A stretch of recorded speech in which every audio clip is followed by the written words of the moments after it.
Welcome to Exploding Heads Horror Movie Podcast, episode 175. 175, Jesus. that means, right? A big My number, God. but we're Yeah. 5 away from big 200. We really got to start, busting ass on that stuff. Think of it. We've made this comment before. I mean, I know it's 2 years have gone by, actually, since show 100. It doesn't feel that long ago. Maybe No. because it's been that COVID time frame. So it just feels like time is nothing. Maybe, But huh? ultimately, from March, it's actually beyond that because it's now April, but just a bit beyond. I think it was March 2020 when we did the 100 show. I think maybe April, Was it maybe it then? is 2 years later. But anyway, that was so. What was that? I think almost 4.5 years to get to episode 100, and 2 years later we're at 175. So Pretty cool. not half the time, but like we assumed it would at least be almost a year and a half sooner once we hit that 200 mark than that first 100 episodes of time, comparatively time wise. Crazy. Very crazy. Here's the thing. I think that being at 175 now, I feel like the first 100 episode as compared to the second 75, I don't think, even though they're coming out more frequently and they're 3 a month and everything else, I don't feel like I've put more time into the show as a result. Like we're recording more hours, but the shows aren't 3-4 hours anymore, and we're not watching as many movies. I think the That's transition has been nice. Typically, yeah. Right? At first it was a lot. At first it was a lot because we had It's with everybody. sharp knife. Yeah. Because remember, how many freaking movies were we reviewing? Because everybody weighed in on the higher tiers, and there was all these movies, and it got to be like, okay, now we're watching 3 movies a week every week, and we're doing this, and and then sometimes people don't like the movies at all, and it got to be like a little for like the first year of Patreon. It got a little strenuous. Then we decided to make the changes we've made, and it seems like everything's still great. I mean, like we always talk about, we get maybe 1 or 2 people drop off a month, and then it always seems like 1 or 2 jump back in, right? And they may come back. It's like it comes in. Yes. It kind of is cycles. We've never really changed. Like we've always hovered around the same amount of patrons and the same amount everything month to month. But yet some people may leave, some people may come back, and it always just sort of balances itself out. We get some new ones, I guess. It'll be interesting because no one really tells us. No. Not anymore. Again, it was that limited time that we were told we suck, but it was by those unfortunate souls in the VHS group. But ultimately, I say that because that's the reality of it. It's not. I'm not trying to diss it. It's just the reality of the situation at that time, based on what we did and whatever. I mean, we brought on ourselves. But ultimately, where I'm going with it is, no one does leave us feedback saying, "Hey, I'm not digging the show anymore."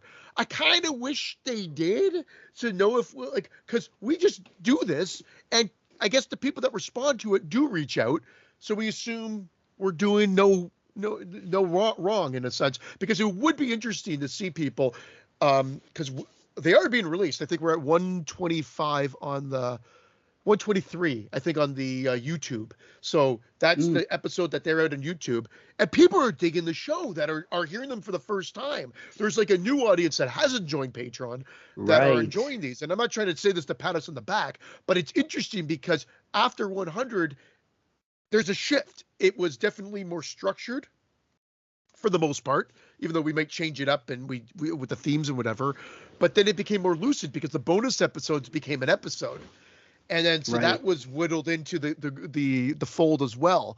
So we'll see as they start to get into the 130s and 140s, because that's when I think they really become a little bit more lucid. Like right now, although this is an official BS show, we've really done that, not BS, because I think we talk about cool topics, if I do say so ourselves. I think we talk about cool things, and then we'll do the reviews at the end. Which is it. The reviews are shorter, which is fine. We still cover what we need to cover. We don't feel – because the best thing is this. When it comes to the reviews themselves, where most of them, sometimes we have some shows that – or some movies that people want us to hear that have chosen for us to review. It still does come in a little bit, but most of the time, with the way the format's been the last couple of years, they're movies that we don't have to feel obligated to talk about a movie for 30 plus minutes because nobody else chose it. If someone else chooses the movie, I don't know how you feel, but the feel I get is, well, they're obligation to deliver. Right. Let's stretch it out. You know what? Let's try to make it as long as possible.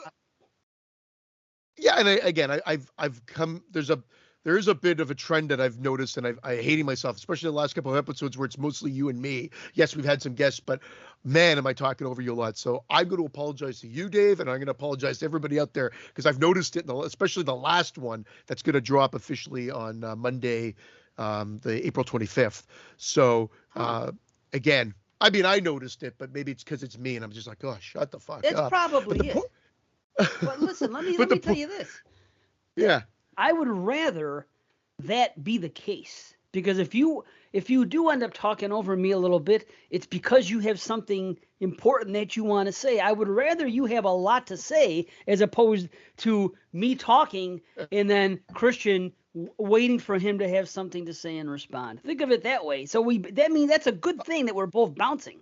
Look at it that way. I'll say it's passion. I will say it's passion, and hopefully not just like arrogant rudeness. Like, that's not where it's coming from. No, I don't mean it like that. Even if it comes across like that, it's literally passion. Like, oh, I gotta interject, and then I realize, man, that's great. Right over. But yeah, okay, great. well, thank you. As long as you find that's great, then that's all that matters. Yeah, because that's when people are excited. They're talking. They're exchanging ideas and conversation.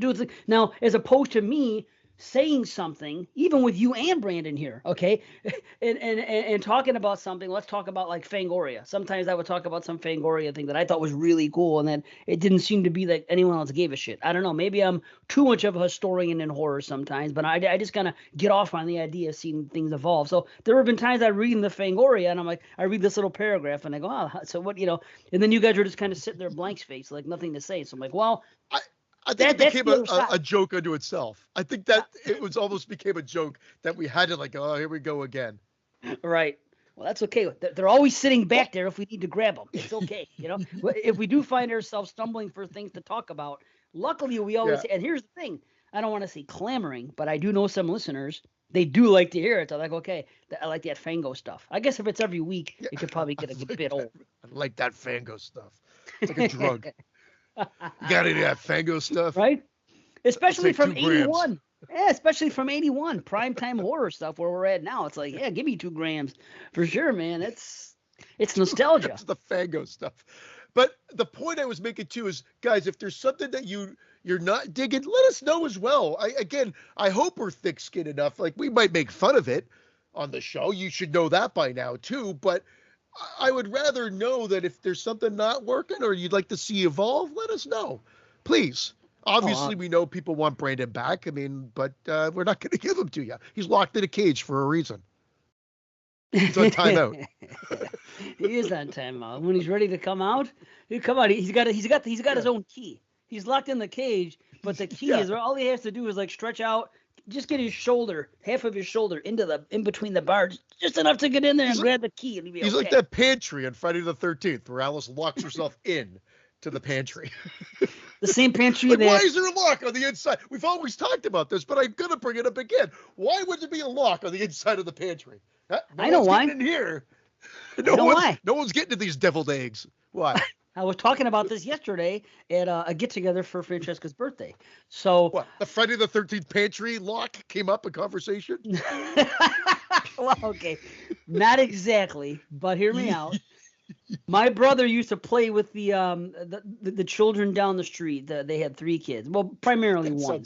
That sounds really creepy. Well, they were kids. It was the 80s, so he used to whisper it. My brother used to play with the children down the street. You're right. That does. Okay, so when my brother was a kid from another comic. Yeah. Oh, was it? News to me. See, it was just a guy told a joke. He goes, everything's creepier when you whisper it. Oh, I remember this. It was like 6 years ago. The guy told, it was one joke he told, because I think it was on like a Last Comic Standing thing, and I always just resonated with me. I'm like, that's pretty funny. Like, just whisper it, and it's creepy, and it's true. Anything you say, just whisper it, and it becomes 1,000 times creepier. You're right. Okay. Doesn't matter what it is. Sam is in my corner right now, and he has an Original Gamer T-shirt on. Yeah. Is that creepy? I like syrup with my pancakes. Well, that's creepy. There's connotations there. See, syrup and stuff. You know, you got that kind of brain. Off it goes. So back to this kid, my brother, and the kid down the street. Sorry, yeah. My brother, he had a friend that was maybe like a year younger than him, and he was the oldest of the three. There was him, there was his younger brother, and there was his even younger sister. And we were talking about all this stuff because this woman, there was obviously issues, the mother of these people, of these children. And we were talking about it yesterday. And what happened was they, for certain hours throughout the day, the woman would actually lock her children out of the house, let them play outside, but lock them out of the house. Like, so it became this big thing. Cops were called. There was a couple things. One kid fell asleep on our stoop. Another kid fell asleep in our driveway. Yeah, on our porch right there. Okay. In our driveway. These kids love to take naps, apparently. Did they have a driveway and a stoop? Did they have their own? I don't know why they can't. I think they come to see Mike, my brother, and if he wasn't there, they would wait for him because he was like their best buddy on the street. I don't know, but they would come over there. But the one time, the one kid, young, he must have been 4, I don't know, fell asleep in the driveway behind my mother's car. My mother got in the car, started the car, and stopped something, and she said, I'm going to go check the mail. But something made her get out of the car. If she didn't do this, there's a dead child.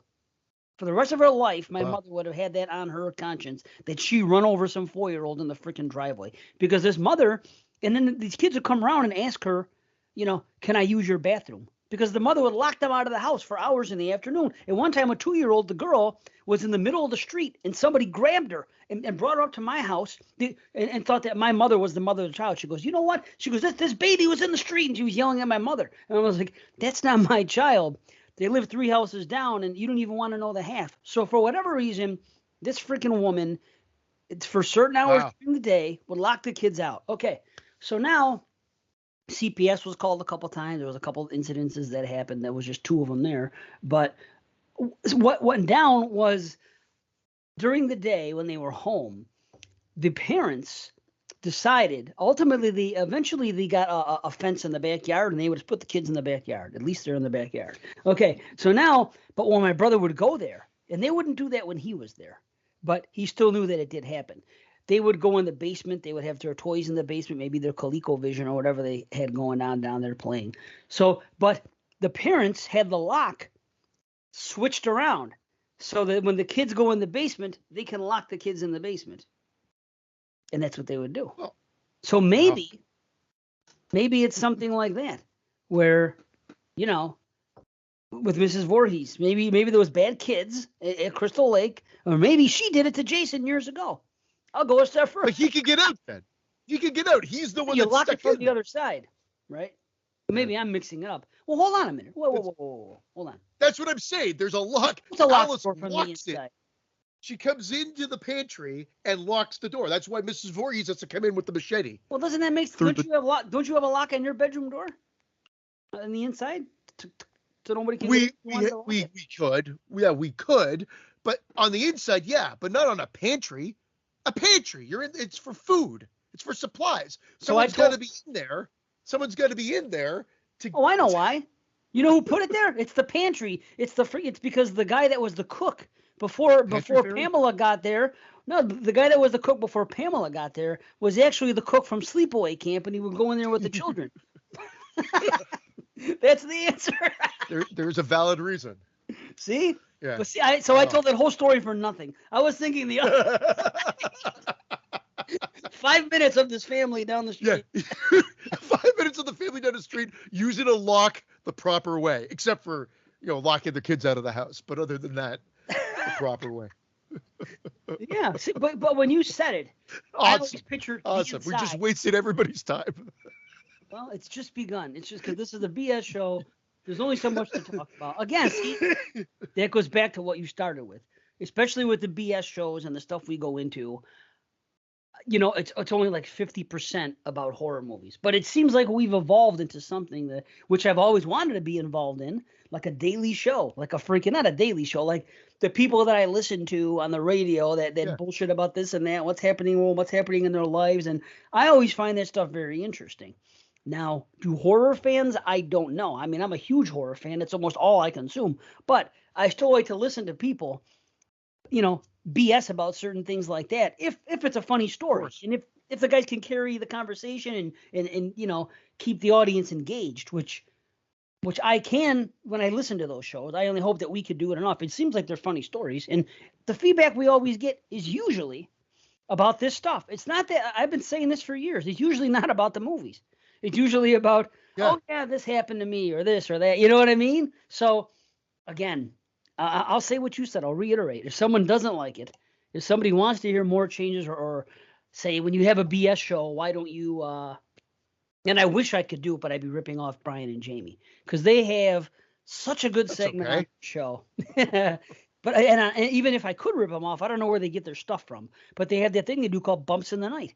And they have they find these articles about horror fans and different opinions, and they read them off. It's like a list about this and this and this, and they debate it, and they have trivia stuff that they do off there. They have a lot of fun. That would be appropriately perfect for a horror show, for a BS show, lists and things like that and stuff.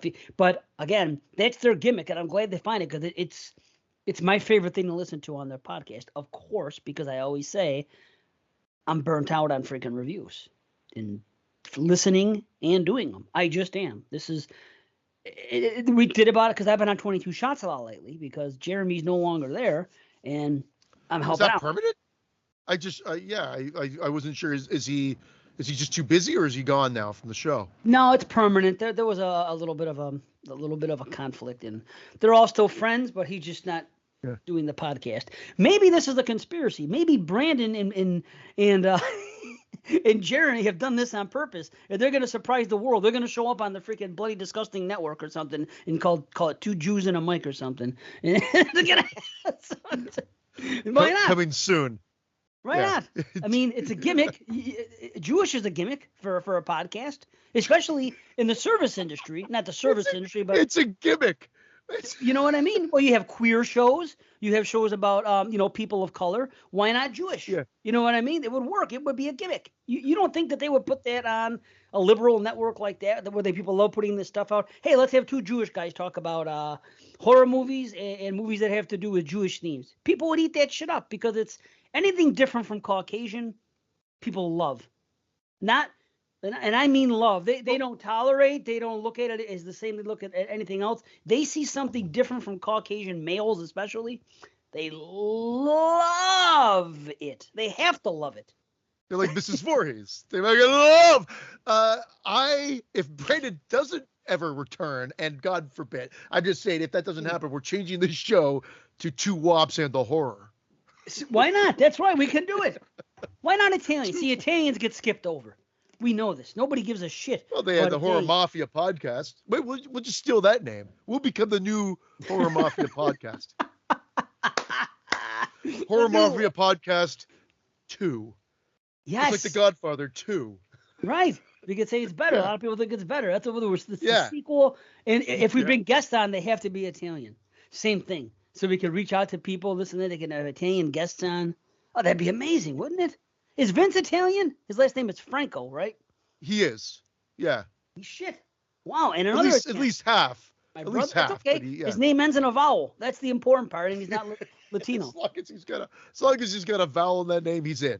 Well, for the most part, yeah, it's a big help. I mean, there are some Latinos that it then ends in a vowel, but still, you could do that. We could just have people, their name ends in. Who else is Italian? Let's see here. Do we have more other Italian? We got BC. Okay, the Horror Mafia, of course. We got Joey. Yeah. We got Don and Nelly. We got is Joey still alive? What he's Joey's I think he's just off social. He's off socials. God bless him. God bless his soul. Seriously, he's got out of that. And he's okay with it. He's comfortable. Anybody's wondering, I can mute, but it doesn't really matter because the way this show records is if I hit mute on my microphone for Skype, the recording system that I use still records my voice to a separate track. So I can't mute a cough, a sneeze. I can't mute the fact that vacuuming is going on upstairs. I can't mute any of that stuff when I'm not talking. So I apologize to the listeners. It's always been the case. It's a really weird thing. It's just the way, because I go on track 1 and you guys go on track 2, and then I just make the whole thing mono when I in the editing process. All this time? All this time. So that one time there were an episode got released way back when, where you were on the left track, or I was on the left track, and you and Brandon were on the right, or something. It's because I forgot to mix it down to mono, which is like way back when. I think it's still out there on YouTube. Could be bothered to switch it up. So yeah, one of the episodes has that. Wow. So all this time you can't mute yourself. That's the bottom line, and you're waiting to 175 to tell people this? Is this what I'm getting? I think I may have brought it up before, but it's because I've already coughed a bit. It's because I can hear the noise upstairs. It's driving me crazy. Even if my dog barks, I automatically think of muting my. I'm still talking. And Brandon, you just muted yourself. I know. I did it on purpose, but you'll never. I couldn't hear you. Anything. But I couldn't hear you. You can't. So you guys can't hear me, but it doesn't matter because the listeners will be able to hear me. This is why when Brandon always said, "Oh, I muted him," I'm like, "The joke's on you, man. Nobody's ever gonna know." That's great. The power. Speaking of when I do this. Speaking of the horror. So I can't do it. When you make an emoji on the screen and I go like this, and I think people can see it. Nobody can see it. Yeah, I can only see it. Yeah, no one else is getting able to see it. But he's very happy. Speaking of what though? I thought you were gonna say. I was about to segue speaking into coughing, but hold on. You see what you were gonna say. Well, I guess it all plays into one big thing. So last time we recorded was Good Friday, and I mentioned that I felt like I was coming down with something, and my son had just sort of gotten over COVID. Both my wife and I got hit with COVID. Not nearly, from the sense of it, not nearly as bad as what you guys went through, but so my wife tested positive Saturday, I tested positive Easter Sunday, and for Sunday, Monday, Tuesday, just felt garbagey. Just felt like garbage. And then by Wednesday, it was like a switch, and I felt 50% better at least, Thursday even better, and Friday. But now I can't get rid of this cough. And now it's cough. Just like that's what Irene had for a month. Annoying cough. Yeah. And it's like a dry cough sometimes, and sometimes it's wet, and then I'll have a coughing fit out of nowhere. I'll be pumping gas and suddenly have a coughing fit, and everybody's looking at me like I'm fucking crazy. Like, what are you doing out? And I'm like, it's just. So we had to isolate for 5 days, but I was working from home anyway, so it all worked. I took a couple of sick days, and then I was good. But the point of this was, I decided to, watch a lot of the movies that I've been wanting to revisit for a long time and haven't had a chance, and they're longer, like Apocalypse Now, one of my favorites from way back when. I watched I thought I had seen this version already, but nope. There's like 4 versions. Yeah, well, not so the original version's the one I've seen numerous times and love.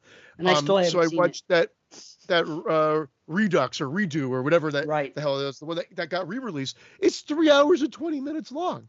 Ridiculous.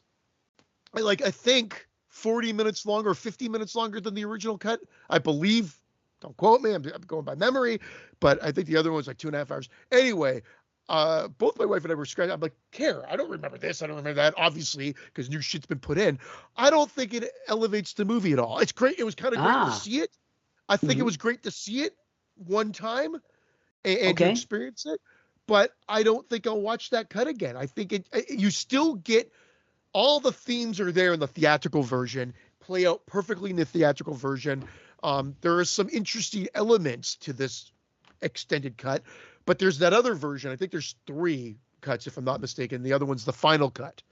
So that's I think it's the final cut. I might be blending that with Blade Runner now. I don't know. Or Pink Floyd. Or director's cut. Or that. All I know is that I got to try that one next time. Just to Urban Legends. Sorry. Urban Legends, the final cut. Yeah. Okay. Can I ghost edge you? Do I have that power with Brandon not being here? That's what they should do. They should take Urban Legends 1, 2, and 3 and edit things out and maybe add some stuff in and really call it Urban Legends the final cut. The whole thing. It'd be like a 5-hour final cut. Yeah. Anyway. Well, it was interesting, but both my wife and I said, no, it's just too long. And like I said, the themes and everything that makes the original great is still obviously still there, but the extra stuff is just not needed. Cool to see, but it wasn't needed. Doesn't add character stuff at all, as opposed to a Midsommar, which to me made a lot of difference in the movie. It's just more descent into madness. You're seeing it from a couple of different angles. There's a whole thing with Playboy bunnies that come to entertain people, and then they're stuck on a reserve. I mean, you might love it because you love longer movies and everything else, but I just don't think it added anything extra to the film other than running time. Obviously, I have to see which one I have, because I still have not watched this movie, and it was going to be one of my Januaries or when I was down with COVID, and I was like, how do you spell? Wait, down. I know it's ACO, Apocalypse. Oh, that's why AP. Sorry. Yeah, I'm an idiot. Okay, so here's what I have: Apocalypse Now, Final Cut. Apocalypse Now. That's all it says. It was then I the have final Apocalypse. Cut. 1979. This one says that it's 2 hours and 33 minutes. Yeah, so 2.5 hours is the theatrical. That's the documentary about the film, which is amazing as well. But and this one is the original is 2.5 hours. That's the one I've grown up with, and that's the one that I love. Like I said, great to see the other version, but I don't think I'd ever watch it again. Yeah, I have this thing. It's called my 3 discs full disclosure. It's an edition, and there's 3 discs in it. And the total running time is 7 hours and 31 minutes. But that's 3 discs. Yeah. So that's 2 movies and the Hearts of Darkness thing, which runs for an hour and a half. So does that make sense? So 3.5. I thought the 4K had all 3 versions of it. I don't have the 4K. Oh, okay. I thought it had. I don't have it either. I watched this on Netflix. That was the only option. So it was the theatrical, the Redux or Redo, again, if I'm saying that incorrectly. I just don't know if it's supposed to have a French I agree. like whatever. Know. And then the final cut, and then Hearts of Darkness on it as well, plus a bunch of other bonus material. But yeah, again, final cut. I'm looking forward to seeing the final cut version. I have it here. Right, 4K. Sort of in between. But check it. It's only it's 3 hours long. 3 hours and 3 minutes. It says final cut. Yeah, so that was 3 hours 3 minutes. So the redo was how long? It's 3 hours and 20 minutes. So they cut it down. Yeah. It really is the final. Yeah. And then so the saying, theatrical version is 2.5 hours. So I'm interested in seeing what they. So I'm assuming it's really the Redux, but then with one scene, so they either take out the Play Buddy stuff, or they take out the whole French settlement colony portion, which was again an addition. It's one of those 2 things, because both of those things probably run a good 40 to 50 minutes, which would make sense based on the extra running time combined. So I think I should watch the final cut, because the other one is what it was. The other one's too long. Someone looked at that and said, okay, we can trim the fat more here and still get the point across a little bit more. And it's 3 hours. It's 30 minutes longer than the other one as opposed to 45. Maybe that's the one I'll watch when the time comes for my first view. Although, do you recommend for my first view just watch the original? Yeah, I would personally. That's the version that existed for 22 years. I don't know when Redux got. It came out to the 2000s. Wow. I think, but that's the one that existed for that long, and that's the one that I've grown up with and loved and still love. I'm not like, again, but I can't tell you what the final cut is because I haven't seen it. I just know that this version was a little too long. But again, maybe with like oh my gosh, I totally went blind. New Eyes. I was going to say like Virgin Eyes. Where I was going with Virgin Eyes. You might like Redux, which is on Netflix. Here's the problem. I don't even want to say the name because I think I'm saying it wrong every time. So it's like I said, it's like Redo or Redux, but I think Redux is the official thing. But you're gonna look it up. This is what we should do when we make our clip show movie after the first one. We should do an Apocalypse Now Redux, and then say, and almost like a UHF thing, right? Apocalypse Now Redux coming this summer, and then I'm assuming this is about war, right? So there's guns and stuff, okay. And then we can show a bunch of ducks walking around and you can put guns on them and stuff. It's the Redux version. They're ducks. It is. I think it is. I think it is officially Redux. Mm-hmm. You and can I have think Donald and because of Daffy my on there. because French was ingrained in our systems. I think that's why I feel like it might be not the correct, but I think it is Apocalypse Now Redux. Okay. But I think the Redux joke would be good anyway. Still, just have ducks there instead. It would be good. Sorry, I was trying to. I was looking. I'm like, what am I looking at? You're wrapped up in it. And then I did Blade Runner. That was the final cut. Which another movie that I love. So the Blade Runner, because I think there's Blade Runner Director's Cut, and Blade Runner Final Cut, and there could possibly be another version of there as well. Blade Runner. Let's see which one I have. Yeah. I gotta put my glasses back on. Let's see here. Blade Runner. Blade Runner. Oh, that's 2049. Hold on. So that's the wrong one. Hold on. Blade Runner. Oh, I have. How could I have two 2049s? That makes no sense. Okay, so the one I have, it just says Blade Runner 1982. Unless I mislabeled, it's an hour and 57 minutes. So I don't know. It's got to be the final cut. Okay, it was released in 2007 on disc. I don't know. 5 disc. I could be confusing that too. Yeah, there's so many. There's a bunch of versions of that too. There's a bunch of I'm forgetting stuff because I watched a lot of movies. Just because all I felt like doing was lying down. Well, see, there you have it. That's COVID. And now you talk about the cough. This is what happened with Irene. She had the cough for like a month. Nagging with the cough. So I had what I had. I had much worse than anybody. And you know, to take it back, I told you were going to have it. When your son had it and when she had it, and you said, well, I'm 2 days in, I tested negative. I said, just wait a day or two. I could almost guarantee you're going to have it. Sure enough. And that's the thing. It's so damn contagious. It's unprecedented. Vaccinated or not, it's contagious. You can make the argument that vaccination makes it less serious. But again, I don't know because my wife, she had the nagging cough for a month. Who knows? Honestly, at this point, I don't know who to believe about any of it. I think that it's all guesswork. I think the vaccinations were rushed out too quickly. And again, I'm not going to get into that. But honestly, I don't know about anything in that whole topic. Who knows? It seems to be what I predicted was going to happen has happened, though. And on a little I know, I hear that things are rising again. On the little line, I hear that things are rising. Okay, what did I tell you guys? Remember, I said this a month ago that they're saying everyone's going to take the masks off again, and I go, it's either going to be one of two things: either herd immunity is a real thing, or it's not, and we are gonna yo-yo for eternity until someone figures out, hey, guess what? We just have to wear the fucking masks. That's all there is fucking to it. Otherwise, the rates are just gonna keep rising. The problem is it is like a cold for certain people, and it is like just a mild flu or whatever for others. So I expected nothing. I expected, and we don't know long term. That's the problem. So we don't know long term, and that's the problem. Someone gets a cold.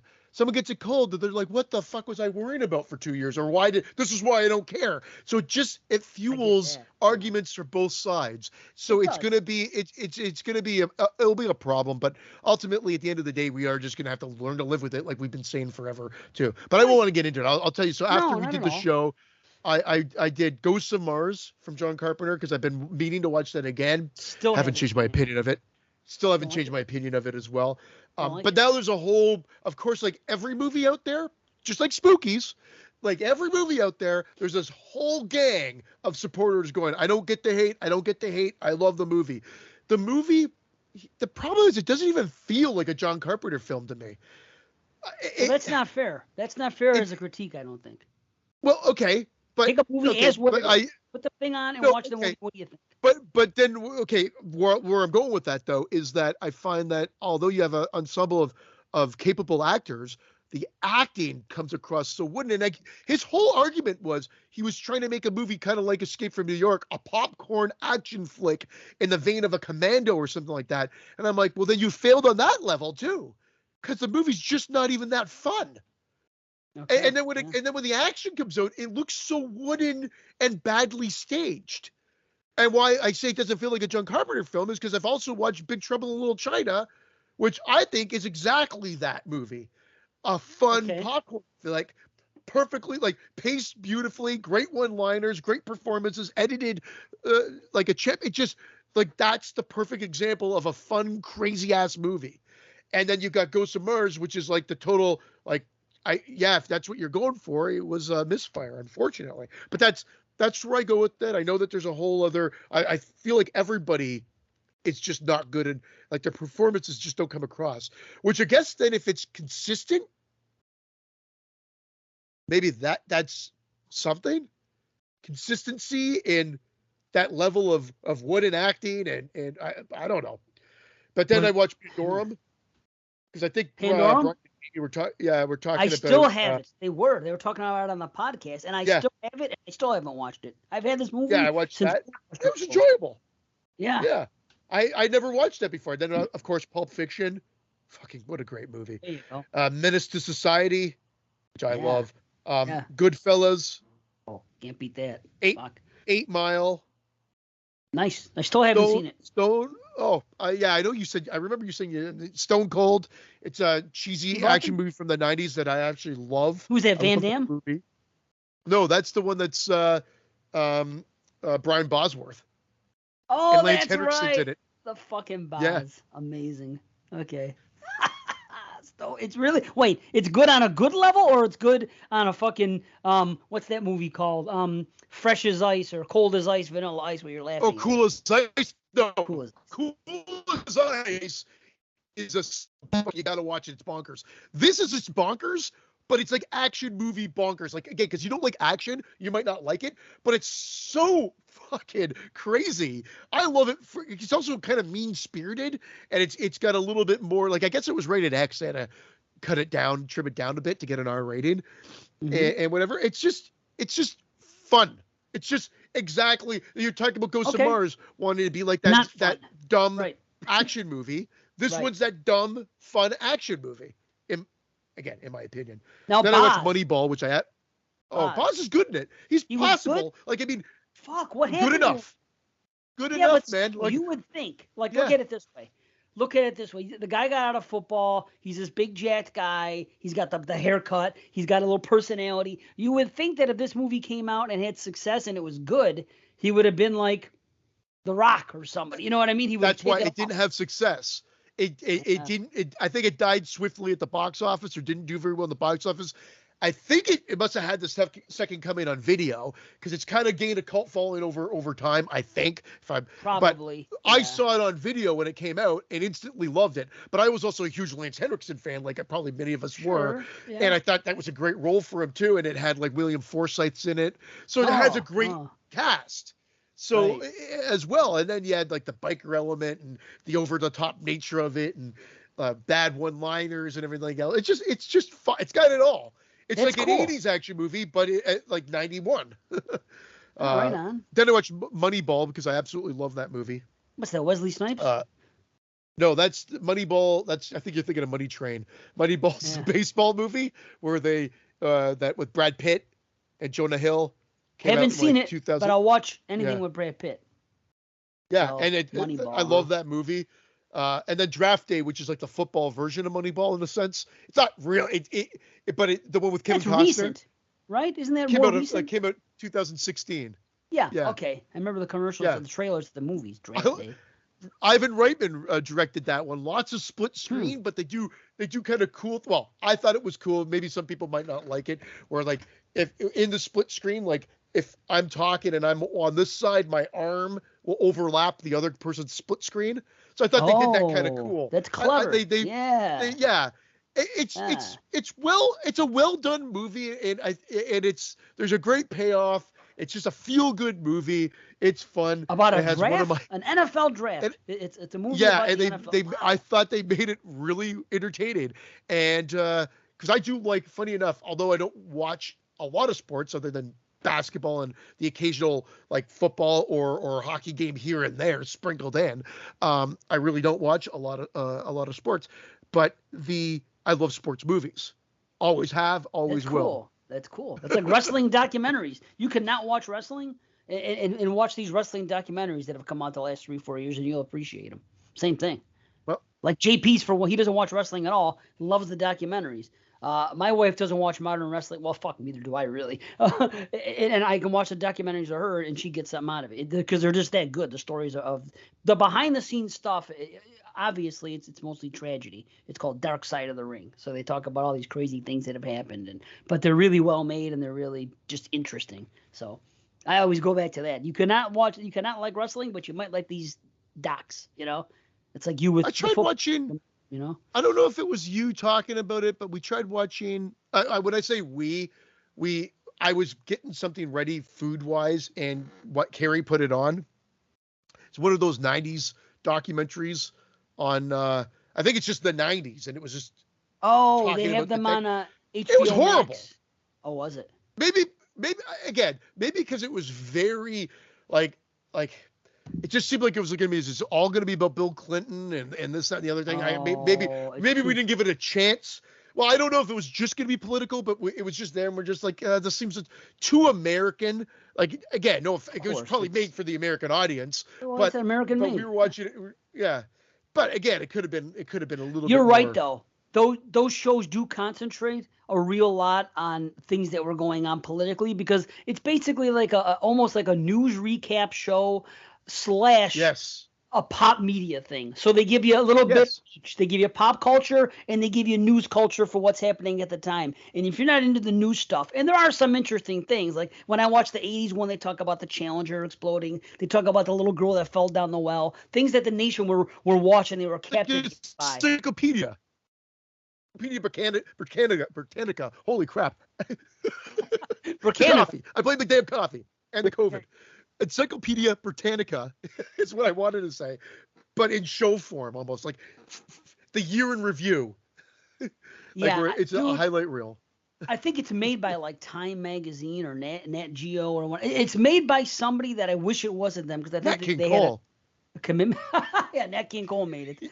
But like you're much better off watching the stuff from like I love the 80s or I love the 90s from VH1. Like this is all this stuff on YouTube, and I watch all this nostalgic shit. So I watch all these things. I'll even watch the the old HBO year in review specials that were on at the time. They would have like 1987 year in review or MTV show because MTV would still have MTV News. It would still be music based and everything else, but it was pop culture, and they would put some important news stories in there, but it wouldn't be all about fucking Bill Clinton and whatever war was happening and this and they would touch upon it. They would show things, but I mean, you're so much better off watching like those ones. It depends on show me new footage at least.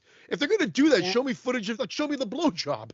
Show me the Monica Lewinsky blowjob. Show me coming on the blue dress or something like that. I don't know. Give me something. Do a reenactment of it and call it the real footage. I don't care. And that woman should have cashed in. Looking back on it now, if this was nowadays, let's say Donald Trump got blown in the White House, okay?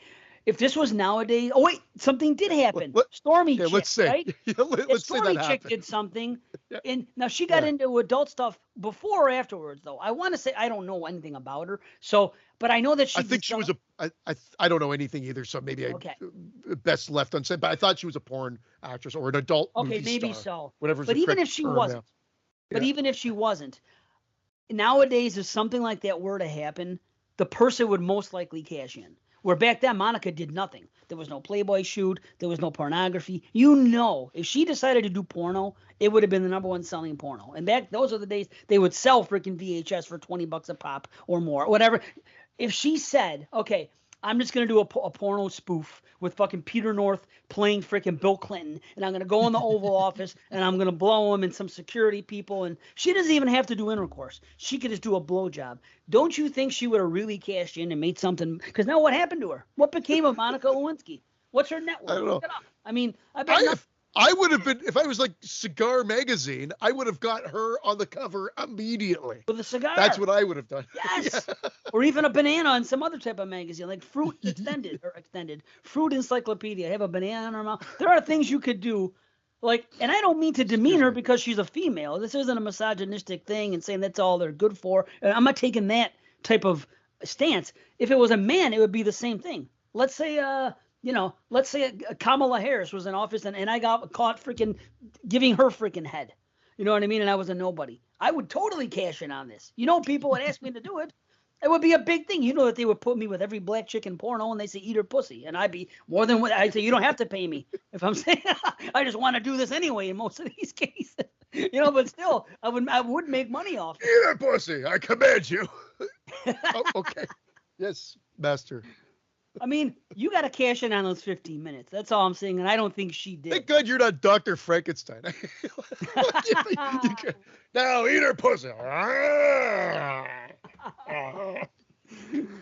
Frankenstein doing it, yeah. No shit. I don't know why my mind went to that, but because that's what's in your mind, that when you create a monster, that's what you'd make him do. That's what you would have him do. Maybe. I mean, if there's money in it, yeah. I mean, the bottom line for me, at the end of the day, there's going to be money in my pocket as a result, and it could be the kind of work I enjoy. Because what do they always say? If you enjoy your work, it's not really work. I would love to be in a situation, and I would honestly enjoy directing a porno. How can I not? Seriously. I still take it seriously because you have to. You know what I mean? And I'll get to that later. But I know that it's serious. You got to get the lighting right. That's the problem. I know you do. It's always too harsh lighting. You gotta get mood lighting. You gotta get in there. You gotta make sure the asshole's lit perfectly. Yeah, but it's the opposite 3-key lighting. 3-key lighting on that Dude, ass. There's way too much. I cannot stand these fucking new porno shoots when they try to make them look fucking fancy, and then on top of it, they're always in these bright white rooms. And on top of that, they're always they wear gloves, and they're showing them put the fucking the cream on when they're doing anal. That's not the fantasy. I don't want to know that you use cream. I want to think that you're just doing it and she's into it. That's the fantasy. Now, when I see that they're doing all this shit, that takes it away from me. It's like, okay, now it's not hardcore. Now she's not a bad girl anymore because she's, I don't know. I don't know if it's coming off the right way, but they didn't used to show that. But now they excessively show the cream. They use so much of the stuff, the solution, whatever it's called. I know it's not. I'm using the wrong word. I realize this, but it's brain fog. Anyway, and you see it. They spit it out of their mouths as if it was freaking semen. It's all over the place. To me, that's not sexy. I don't want to know that you're using fucking anal ease or that you're using. That's not the luxury of a porno. Is to see people do their thing and have it look natural. Right? Make it look like it's fucking pornography and it's a performance. They're enjoying it. Now, if you're going to really excessively talk about these bright lights and it looks too clean and all that cream stuff, it's just too much. And the fucking choking is way fucking out of hand. I'm tired of it. I'm fucking tired of the hands around the neck and the slapping, especially, and I watch a lot of this for obvious reasons, especially when it's a biracial couple and it's a white guy with a black girl. The last thing I want to see is a fucking white guy choking a fucking black girl. I'm sorry, that does nothing fucking for me. I don't want to see that. I want to see that. Are you putting your ratings on these, to tell them, half head explosion? I don't talk on those fucking things. I read the comments before I watch the video. Don't get me wrong, a little hype up, but I don't say nothing. I'm anonymous. If I read any comment, I'm like, man, no wonder we are where we are as a society. The comments really give you a good taste of what we deal with, who's out there in the world. I would rather watch that. Need to comment. No, I'm not talking about watching Facebook. It. The first that you leave a comment on there. And then typically the actual comment itself is ridiculous. It's crazy. Well, but they're not always ridiculous. Sometimes they're saying good things. They talk about this girl. They talk about what minute this happens. And, I would say it's at least 50-50 with comments that are relevant. Like, okay, and now I'm looking forward to something. And they talk about the girl. Oh, you should see the look she gives them. Do you see that look on her face? And now I get excited. I'm like, okay, there's going to be some good things in this movie. And I can hear what they're saying, So I use it. I would rather watch. This is how sad a society we're in.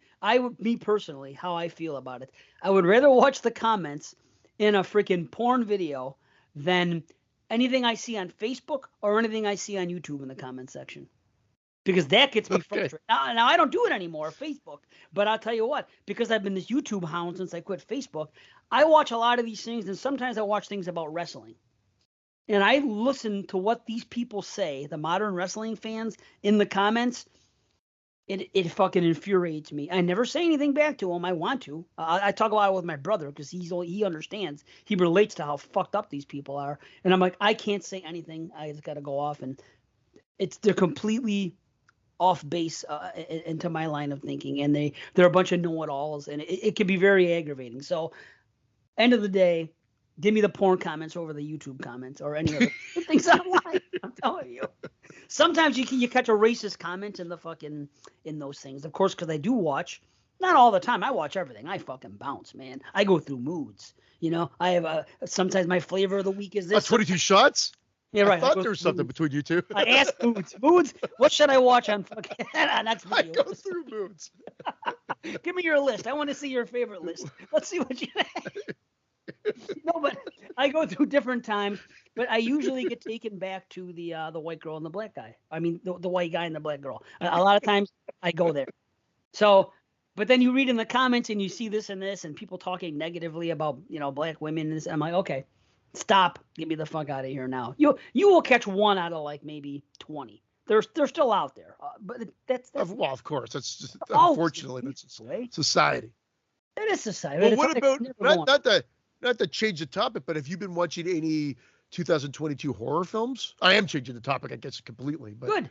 Well, I'll tell you what. Besides everything, only thing I have watched are 1994 movies for this 24 Shot Show. Okay, of course, because I have to, and time's running low. And I've been watching. I watched. What did I watch? I watched one movie last Friday with the boys, and I watched one movie this Friday. Now, I'll answer your question first. I watched X on Friday night. I couldn't decide what to watch with the guys. And we never watch new movies together. Excuse me. We never watch new movies together. When we watch new movies, they're from like the last 5 years or the last decade, and they haven't seen them yet. And I bring it to the table, and I'm usually successful. I'm like, oh yeah, I had the list of my top 100. I go, you got to see this, you got to see this, and we watch them. But I've been waiting to watch this X movie, and you wouldn't believe how many people, 5 or 6 people, messaged me saying you got to watch X because they know about me, they listen to, they know I like and everything else, and they're like, okay, I got that when it first came out too, and I hadn't had a chance. I couldn't get to the theater, but so what end of the spectrum are you on? Are you? Oh, I thought it was great. Oh, I thought it was fucking awesome. great. Do people not like it? I can't imagine not liking it. There was 3 surprise kills, things I wasn't expecting. Ultimately, what they went with, I thought they were going to go one route, and they went a nice, ordinary, fucking old school route. This is what happens. These people show up, and on top of it, you have this good cast, and you have fucking beautiful women, and you have fucking Mia and a lead, and a final girl that I really like. And anyway, I really. No, I can't wait. I can't wait to see it. Yeah, I'm looking. Oh, you haven't seen it? No, I'm looking. I'm really looking forward to it. Yeah. No, you didn't say anything. Trust me. I would have stopped you if you're going. But I'm also a little bit more lenient with things like that. And unless it's like, oh yeah, by the way, Mrs. Voorhees is the killer at the end of Friday the 13th, and we haven't seen it yet. Well, you had to realize that Mia, she's the star of it, and the type of movie it is. I'm not giving too much away.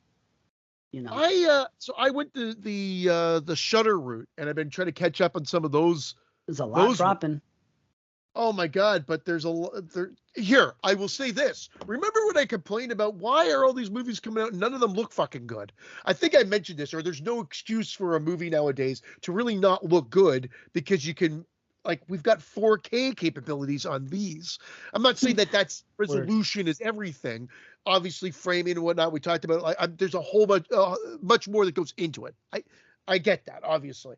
But I'd say that what I'll say about these Shudder exclusives or originals is the ones that I've watched so far, The Seed, Night's End, and The Bunker Game, they all look good. They all look good. You're like, okay, production-wise, they're doing well. Technical-wise, they're doing but they aren't good, right? God. But yes, there's something missing. There's a bunch missing, whether it be or script or in the case of Night's End, script and acting.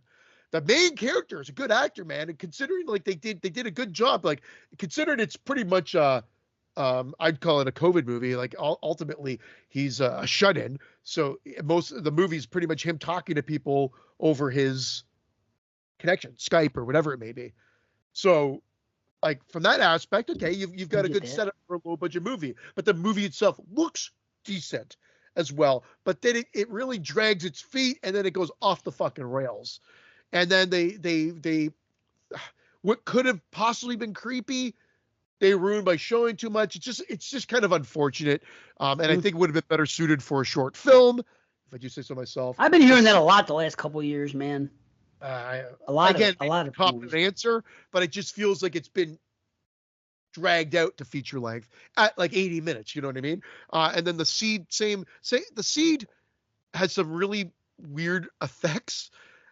Has a really cool moment that might elevate it to get, but it's still a fail of a movie because it really ends up it doesn't really go anywhere. And the acting at the beginning to me I was like so thrown off, and it felt like we weren't doing anything but watching these three girls, however attractive, just not really doing anything for the first little bit. So it's just like, what? So again, another movie that could have been condensed and like maybe into a VHS segment. Maybe if sure. A 20-minute VHS segment or a 30-minute VHS segment, we would have had like, remember the Seed segment or whatever. But because it's been then it just fails as a feature length, unfortunately. And then the other one was the Bunker Game, which admittedly I'm not done. I've watched the first. I fell asleep to it, and I popped it on this morning, but everybody came down early, so then I'm like, okay, won't get that one done. But again, looks good. I like the concept, but based on what I saw from everybody that reviewed it, I'm like, wow, this must fall apart or something at the end. Because as of right now, I'm totally seem to be okay with it. But like I said, I'm only about halfway through. Okay, well, at least that's something. I haven't heard anything about too much of anything. I've heard a couple things in message where Jamie's been watching some things, and Jason Lloyd was talking about the new what is it, Wormwood or Wakewood? I confuse it. And that one being pretty good. That zombie, it's a sequel to the last zombie one, Wormwood, I think. And then what did Jamie say? I get a couple things I hear from them, like here and again. I took a screenshot of a zombie movie that said it was last year, but I don't know if it's last year for like festivals and it's officially a this year movie. But it was that was Jamie and Brian watched it, The Sadness. The Sadness, that's the one. She said she liked it. It's gory and fucking brutal in some ways, and I probably like it. And Jason said 32 Virus is on Shudder. It's a really good zombie flick. Hold on. Yeah, that was the next one that just dropped. That I was looking forward to checking out. I watched the Bunker Game instead, but I hear little things like that. I haven't really. I've had such a fucking busy week. I'll get to that, but I mean, I've had such a busy fucking week. And when I do go on Letterboxd, I'm just going on there to record the movie. Sometimes I forget to do it after I watch the movie. I got to look at my notes and see what I watch, and then I put it on there. But I haven't really been studying what I would usually be doing, like seeing movies that are in everybody's rotation, popular with friends, and then looking at the ratings and whatnot. So I haven't really been doing that. I haven't heard a whole hell of a lot. I know X people like X, and I know why. I don't want to overblow it for you though. I think you'll like it. Overblow. I expect I do this a lot. If I know that there's a movie out there that I'm looking forward to seeing, I sometimes wait. I don't know why. I do too. It's almost like I don't want to be disappointed, so I hold off watching it. And then so I'm really have high hopes for the film. High hopes. I hope. And I know Ty Ho, but I think we did high hopes here one time before. I think that was a Brandon joke. Anyway, I am looking forward to it. And I've held off. But I do want to say one last movie, and then I'll stop talking about it. Let's hear, man. I said I was not interested in watching it. My son and wife said, "Come on, it's available. It's available. We have Crave, which is another streaming service in Canada. It's part of our cable package. It's the one, and they have the Batman. It got released, and I don't have to pay for it. Yeah, and whatever. And I said I wasn't sure I wanted to watch because I'm kind of superhero movied out. People are blowing almost 3 hours. It was amazing. Well, let me rephrase that. It was excellent. It was great to excellent. I'm not saying it was a 10 out of 10, but I will tell you, visually speaking, I don't know why no one's talking about this director. Like this director, I thought he had a great look for this movie that like really blew me away. And there's the soundtrack and some of the shots and the framing and the feeling and mood was just bang on with this. So I give it full credit for that. Plus, I liked Robert Pattinson as Batman. I liked what they did with his character. I like his arc in the film. And it is overlong. Again, whether that's a critique or not, leave that up to the listeners because some people hate that when you like they say that's Well, not did a you great feel it? If you feel the length of it, then it's overlong, in your opinion. in a couple of scenes, but again, I stayed with it to the end. I didn't give up on it. Well, But no. visually speaking, beautiful, because what I find is that a lot of these movies do not know how to stage their action and seem weightless, or you like you say you're kind of lost and you're like, what am I looking at? Like I have nothing to grasp onto here. Yeah, And I felt, right. although there's these action set pieces, that you still felt like you felt grounded, like it felt like it was happening there. And it just, that's the difference. I don't know how else to explain it. I hope I'm explaining it clearly enough, but it just felt like they actually framed and edited it in a way that you could get the geography and feel like you're there and follow this action closer than typical. But again, just the look. And it also has, who I is now probably, like, I don't usually, but just absolutely stunning, is Zoe? Lenny Kravitz. Yeah. Fucking Zoe, my girl, of Yeah. course. Of course, Zoe. Yeah. Yes. I love her. Yeah. Fuck, And I she's watch anything she's with her. fantastic in it. And Yeah, the well, there you cast go. is fantastic. I found out who played the Penguin. Carrie found that out while we were watching it. I was shocked.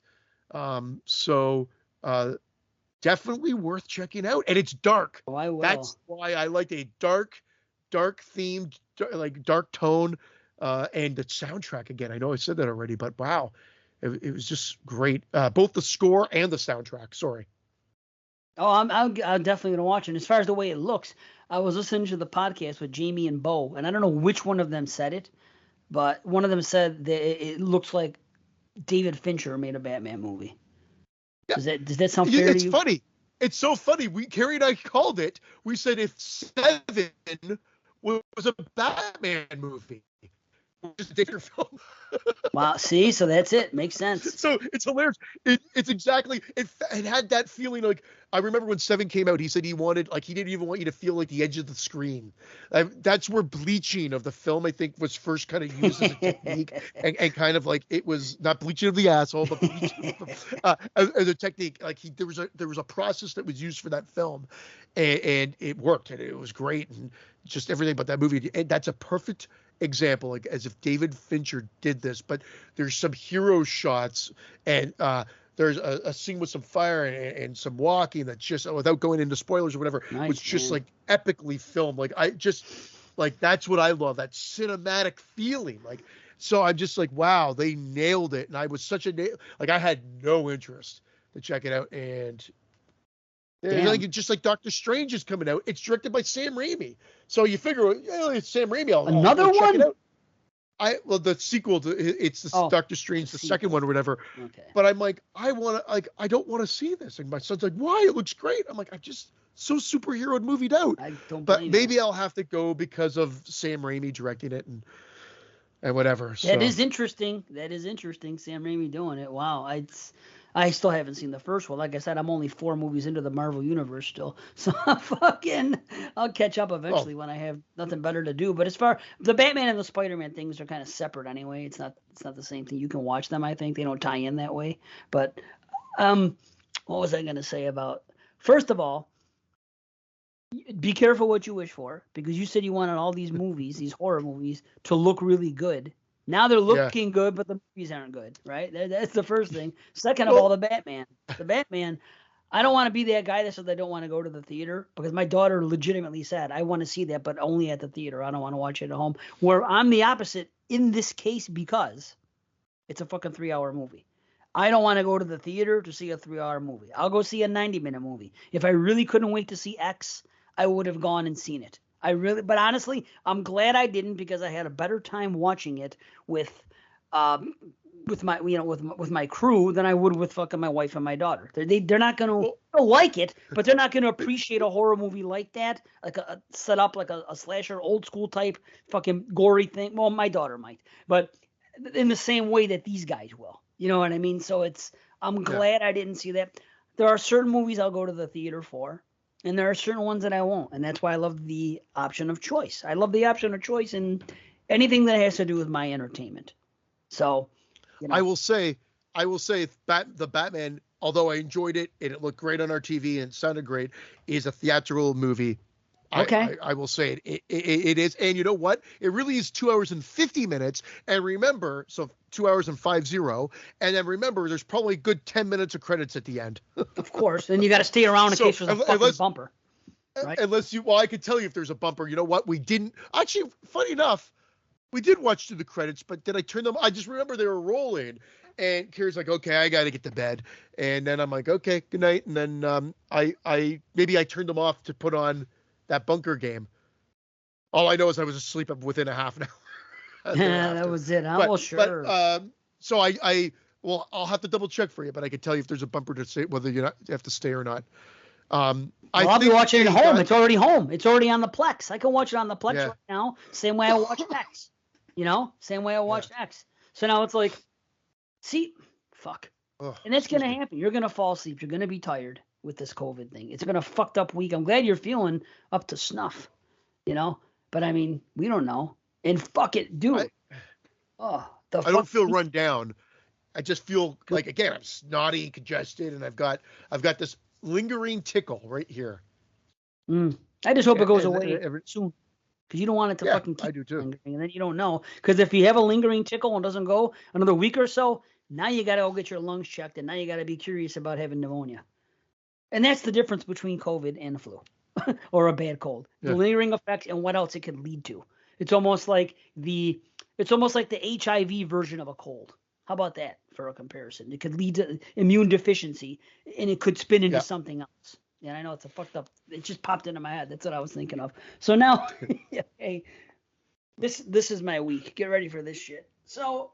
I got a couple of things. So I was supposed to go to class for something at work. I have one more class I have to take to make me eligible to do certain things out there in the field involving the electrical, pulling meters, replacing meters, doing things, and just knowledge on stuff like that. So we go to Binghamton, New York. That's where the center is. Where when I had to go to class, I go in the hotel. I think I went not too long ago. I think I talked about it here, but I've gone like 4 or 5 times. So I had to go to this class.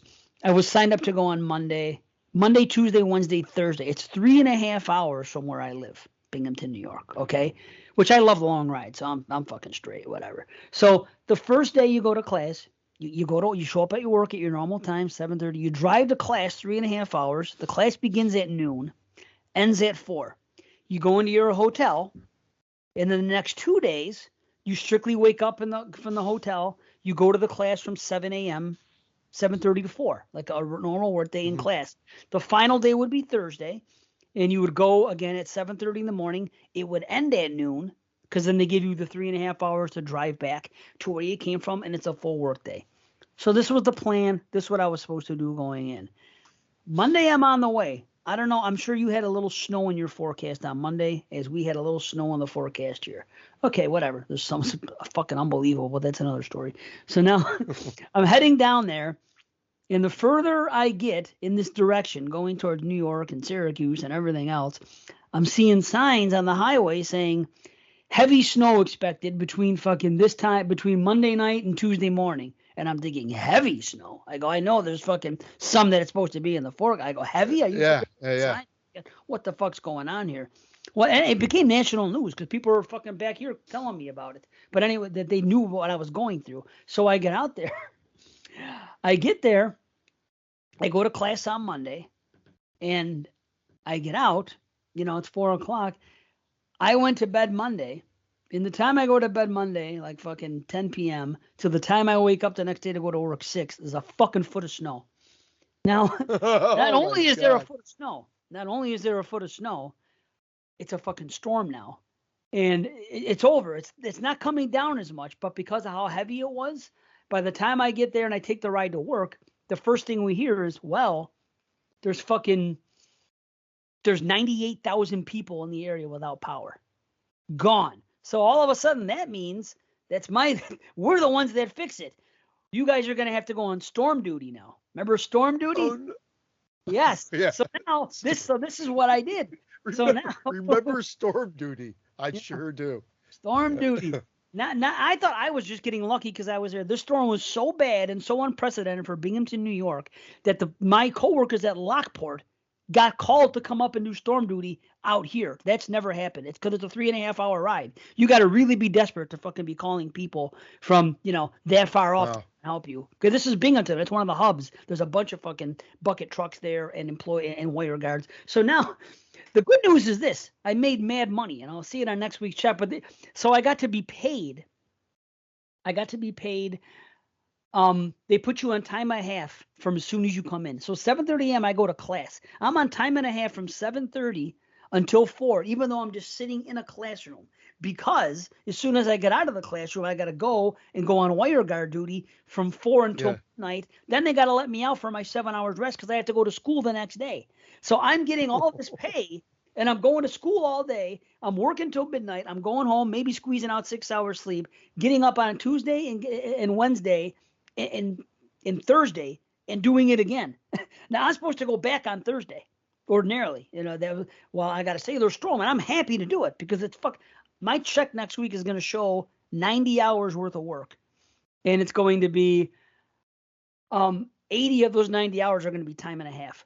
So I'm going to be making a fucking check. Right? But I'm doing 24. So I got paid 24 hours for Tuesday, Wednesday, and Thursday, right? And so I got all this going on. Now, that's enough fucking thing, And here's the funny thing: the next day it was like fucking 55 degrees, and after all that snow, it was almost all gone 24 hours later. Yeah, but that's what happened with us. But we didn't have a foot. Nothing stayed on the road. It was just on the ground. I'm like, I can't believe this. And it was gone the next day. But nothing like what you're describing. Like, you sound like you got like triple the amount at least. It was gone, but the damage was done. It was so heavy, the snow, that all limbs are breaking and their power lines are coming down and all kind of shit. I saw fucking primaries come down, the big ones, the fucking big old poles that are up down. Dude, yeah, there's fucking dangerous shit going on. They had people from North Carolina coming in. By the way, for the first time in my life, I met people from the country that I live in that speak English whose accent was so fucking thick I couldn't understand what they were saying. Half of what this one guy was saying to me, I pretended. You know what he sounded like? That guy in King of the Hill that fucking he says all that shit. You go, you sound half of what he's saying. That's what this dude sounded like. And he was from fucking Carolina. And I was like, I've had it happen with foreigners. I've been in Vegas and dealt with people from other countries, and had a hard time struggling with their dialects and stuff. But a person from the United States, no fucking idea. With half of the shit's coming out of his mouth, it was crazy. So anyway, they had people come from all over. So now, this is the crazier part of the story. Not this. I mean, this. That was a fucking crazy ass. Sitting in my fucking vehicle all night and sitting in a class during the day and living on fucking fast food, and it's killing me because that's all you can get.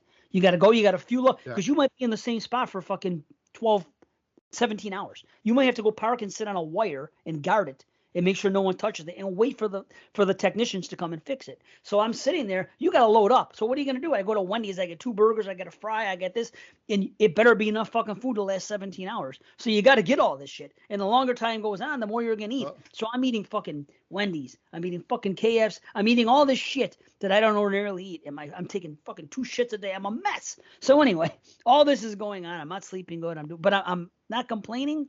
Because the money is fucking mad loot. So that's fine. I mean, it helps. Mad loot. Mad loot. It happens 4 times a year. And that's how that's where my money to pay my taxes for my house always seems to come from. Like, okay, I just made so much here. I'm going to put this 1,000 aside that I wouldn't have had. Boom. There you go. You know what I mean? So it's cool. So now, April the 2nd. Francesca's birthday is April 28th. Okay. April the 2nd. I don't know what this girl wants. I've asked her several times, what do you want for your birthday? I don't know. There's nothing that she really wants. But I do know this. I do know that when she got her PS5, when I was asking her about how the experience is, she said it's cool, but there's only so much I can do and there's only so much you notice because I don't have a 4K TV. It's designed for 4K technology. That's how you can tell. Pull that card, eh? And having fucking a TV that's fucking, a tube TV. You're not really right. You're not really experiencing what it's made for. So she just mentioned this after I bought it. So all this time I'm thinking, okay, one day I'm going to get her a fucking television, a 4K that I can afford to figure it out, So now it occurs to me, why don't I do this? I was talking to my mother. I was talking to my father, and I said, why don't we all combine? Because I know it's going to be expensive. Why don't we combine and get her a present? I will buy her. I'll find a good Sony 4K TV on sale at Best Buy. I'll keep my eye on the sales. I'll get her one. Mhm. I'll get the brackets. We'll have it mounted on her wall. They'll drill the hole. She'll have room in her bedroom because her bedroom isn't the biggest, and I want to give her as much room as possible in there, and have it done the right way. So now we have another fucking Sony TV in the house. Same thing I got, which by the way, it's a better TV where you can do AirDrop, where on mine you can't. Even though mine costs fucking twice as much, but because it's a newer model, at least Sony's going in that direction where they're now they have Chromecast and AirDrop. So not AirDrop. What's that thing called with Apple when you Apple Play. No. Maybe it is AirDrop, AirPlay. You can play. AirPlay. Okay, That's play anything on your phone to your TV. See, yeah. At all. I can't do that with my fucking Sony TV. There's certain things, but hers is the newer model. They've teamed up with them, so they have Chromecast and AirPlay capability. So that's great. So now I look into it. I figure this out. You know, it's not fucking cheap to get the TV because I'm getting her a Sony 4K fucking TV. I'm getting the brackets. They got to come and they got to mount it. They got to fucking do it all. So this is April the 2nd. 3 weeks plus to prepare. I go there. I pay for it. I tell my parents, okay, this is how much it costs. I'm going to give you guys each a little money on each side because at first just those two were going to buy it. They chipped in together, which is great because they don't even talk, you know. But I got them to come together because they both do something nice for her. She made Honor Society too, so they want to give her nice things, you know. So okay, so this was my idea. Let's give her a fucking great TV. So now, I did this when I got my TV. I went in there, I picked it out. I said, okay, let's pick out the brackets. We'll do this, we'll do that. You're going to have the technicians are going to come that day. They're going to tell you the window. I said it has to be done by the 28th of April, preferably installed on a weekend because we work, you know? So preferably, and I could get her out of the house while it's happening and surprise her. Okay. So they give me the date. It's going to be the 24th, which is Sunday, which is tomorrow. Okay. No, wait. Which is today. Sorry. I don't understand why I said tomorrow when I tell the story. So this is what's fucked up now. So, okay, we are going to be there Sunday morning between the hours of 7 a.m. and 1 p.m. to install this. Wonderful. As soon as I get this news, I tell my mother, okay, here's how I think we should do this, so we can all be there to present it to her at one time. Why don't we have the party at your house, her birthday party on Saturday? She could spend the night there, and then when it's done, I could call you guys, and then you guys can come here, and I could have my father come here right before, and when she comes home and say, come here, we got something for you, and go upstairs, go in the room, boom, this is your present from all of us, happy birthday, okay? Yeah. Perfect situation, very easy. I set up the fucking sleepover, everything perfect, so I have no stress. Now stress rears its ugly head, and I can only do so much of it because I'm on storm duty out there. That's the worst part. I couldn't even negotiate.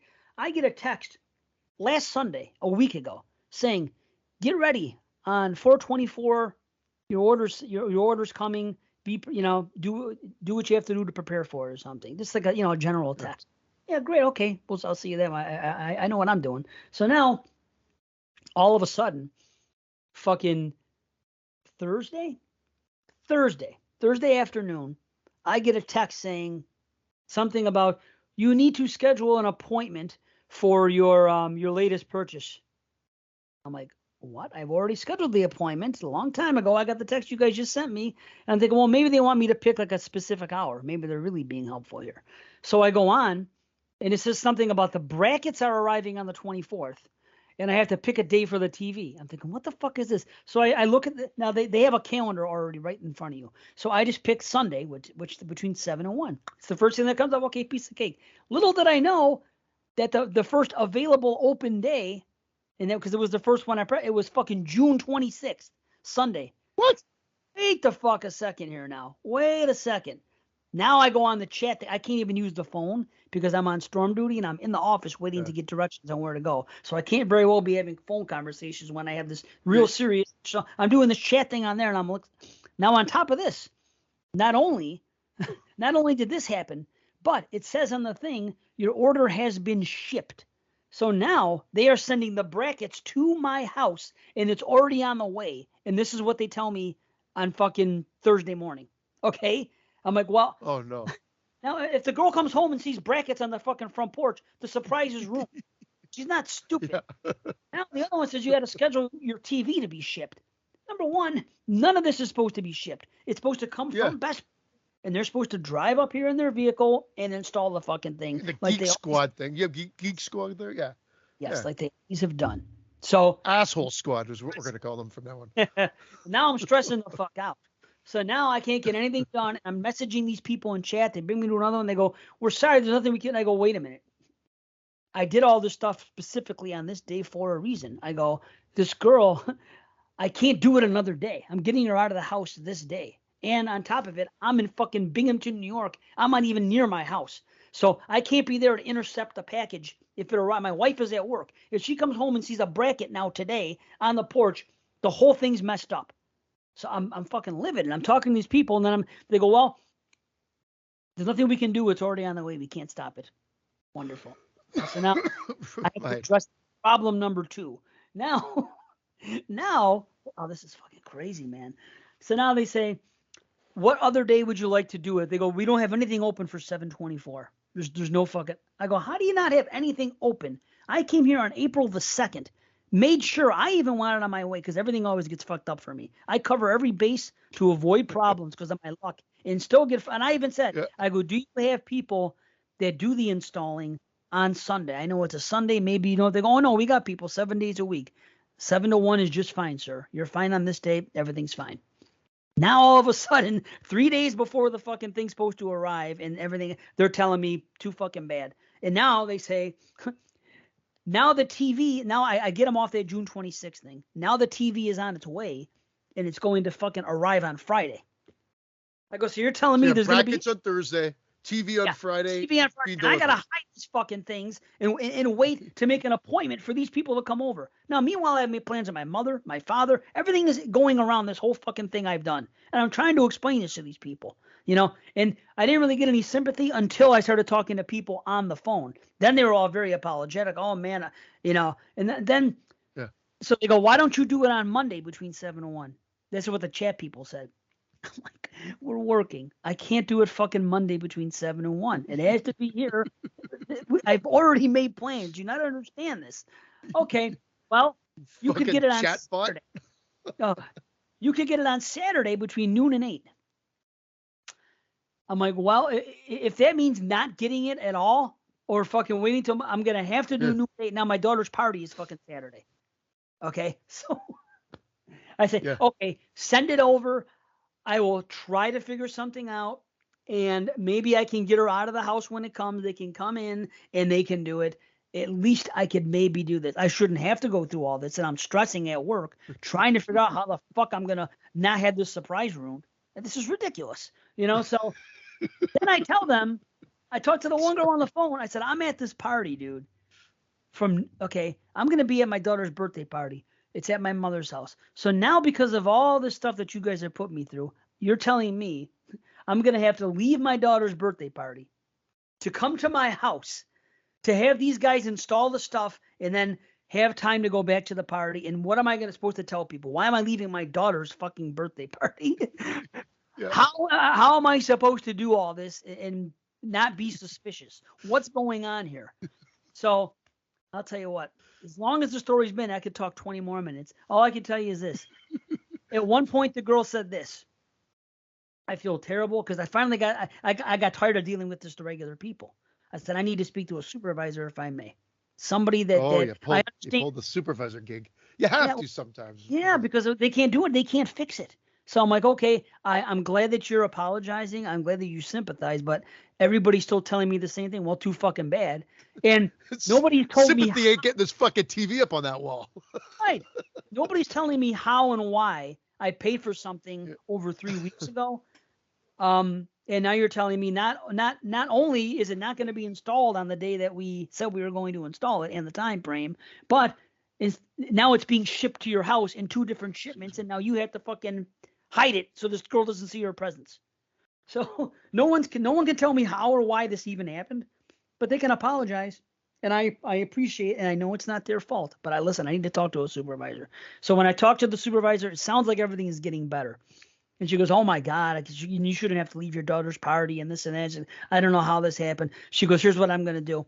I'm gonna kick this up one level higher than me. Expect a phone call back in about 2 hours, and they'll talk to you. And I'm gonna push it ahead so that Sunday morning they will be there. You'll get your original thing. Well, 2 hours came and went nothing. 10 hours came and went nothing. Yesterday, Oh my God. yesterday at work, I'm stressing still, and I see that the package is going to arrive between fucking noon and 7, and I may not be home yet, right? And my daughter might come home and see this fucking TV on the porch, and there goes everything. Because the brackets arrived, and Frankie saw them, and Irene was able to pass it off, saying, she goes, yes. She goes, I'm mounting the TV that I have in our bedroom up there. And when I came home, I sold it perfectly. I walked in, I went up, I go, the brackets finally arrived. She's like, oh yeah. She goes, I forgot to say. I go, geez. I go, when did we order them? Start acting. Yeah, I said, when did we order them? Before Christmas? I go, it's about friggin' time. I go, okay. Well, at least we finally got them, I said. So we were able to get that past. Luckily. Pacino over here. Right. That's what I do. So now So this woman did nothing for me. I called another supervisor back. They can't help me. They give me another number to call. I said, I want to speak to because they kept saying, you got to deal with the people directly at your store that you bought it from. Like they're the ones that fucked up. How did they fuck up? They did everything. They took all the information down. They passed it on to corporate. But okay. Then the woman's telling me when all is said and done and everything's installed, you're going to get restitution, like financial. I'm like, good, thank you. I appreciate that. That's something you're doing for me. Great. So I get a hold of these people. I want to talk to the people at my Best Buy. I get this number. I call. I talk to this woman for fucking 20 minutes. She straight up lies to me at one point. She goes, well, after looking at this, she goes, I see that there's no documentation or anything about 7/24 ever being the appointment. We just knew we had to get it done by the 28th, which is your daughter's birthday. And I said, well, I can tell you right now, I have a receipt at my house and in my email, and I have a text that your company sent me Sunday that says, get ready for 7/24 between 7 and 1 p.m. So now you're just trying to freaking tell me things that are not true. I don't appreciate this. It's right here in front of me. And I began this conversation telling you I had this information. And this woman, and then finally I asked her because she was inconsolable. And I am not a rude person at all, no matter what they're doing to me. And I said, listen, finally I asked her, I said, can I ask you a question? I said, are you physically at the location at the Best Buy in Amherst on Niagara Falls Boulevard? Because that's who I wanted to speak to about this, because people kept saying that's what I had to do. Somebody said I had to go inside. I'm like, well, I'm in fucking Binghamton. I can't go inside. So, and why should I have to take time out of my schedule to go there? And you know what I mean? It's ridiculous. You're putting me through this, and now they want me to go in the store and try to work it out with them. So she says, no. I said, okay. I said, is there any way you could give me, because I called the number on what do you call it? I did Best Buy Niagara Falls Boulevard in Amherst, and I called the number provided there. So I assume this is someone there, and they're still not there. I said, could you provide me with a link, or could you, get me to the store? This is the store number. This is this, so I could speak to somebody there. He says, okay, I'll do that. Okay, hangs up, does something, transfers, sends me to another fucking person who was a random fucking customer service representative. It has nothing to do. It's corporate again. Nothing. Any asshole in fucking any country can pick up the phone, and all I'm asking is to speak directly to the fucking people in Amherst. So now, finally, that doesn't work. I go, listen, is there anything you can help? I told him the same story. I've told the story 7 times the last 2 days. I said, I can't even deal with it anymore. I haven't told slept. It 7 times. So now, eject something. I finally get a number. They said this number will lead you directly to the Amherst store, to the supervisor there who's responsible for things like this. And if it rings 7 times, he said, it might go to voicemail. Give them a thing and they'll call you back. Well, I called up. It rang twice. It went to voicemail. This is Friday afternoon. I left them a message. Nobody fucking called back. So fucking just so much stress that was undue and unnecessary to be happening with all this going on. Now, luckily the television arrived Friday, and Frankie was here, but she was upstairs because I was checking it literally every 20 minutes. I was refreshing the fucking UPS tracking. I was going to tell Irene when she gets home at 4, if it's there, you got to get it and put it fucking somewhere. So sure enough, it was okay. She got it. She intercepted it. She put it into the garage on the other side of her car, so she wouldn't see it even if she went into the garage. Great. Okay. Now we got this. Now I got to worry about Saturday's installation and how I'm going to do this. They call me Friday night. They go, we're going to be there now between noon and 3. Okay, that helps. So then I devised this plan. I'm going to take Francesca out to eat. We're going to go to Tim's. We're going to hang out, have coffee, donuts, just chill. Just time for her and I, for her birthday time. We haven't gone out, just the two of us, in a while. So I'll do this. And when I get the phone call from them saying we're on the way, because it's a 20-minute ride, I'll vacate the house for a few hours. And then I'll tell Frankie I'm going to drop her off at my mother's a little bit early because she's bringing, stuff because she's spending the night. And then I can drop her off. I can come back. The party will start around dinner time, and everything will be good. And that's fine. And that's what's happened after when all is said and done. But the fucking hell I had to go through and the running around that I had to do like an asshole. A 30-minute story, folks. Yeah. That's the week I've had. You're nicer though than me. Very nice. I know me. I would have flipped out at some point on the phone because I'm cool to a certain. I try to be cool because, again, treat people like you want to be treated. But at a certain point, if I feel like I'm getting nowhere, I blow a gasket. And I do. I just know I will.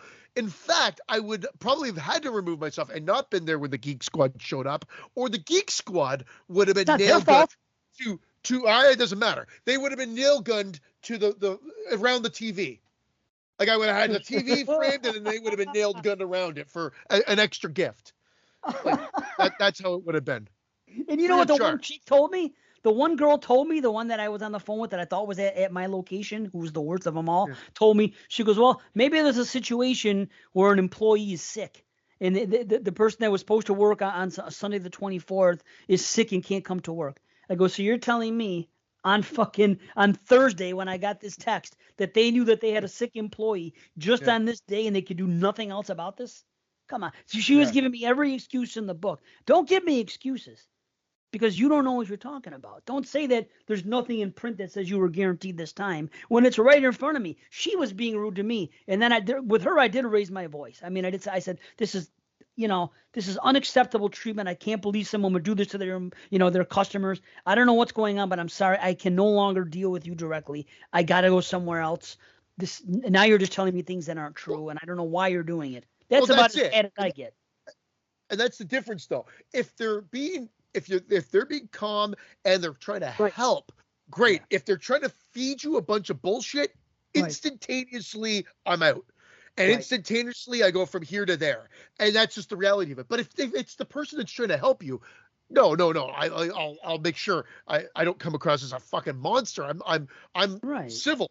Again, you're there to get answers, and they're doing is trying to supply. But once you're being fed a spoonful of bullshit, then everything changes. And that's the difference. That's when they get nail gunned around the TV. This is what I've learned about this, though.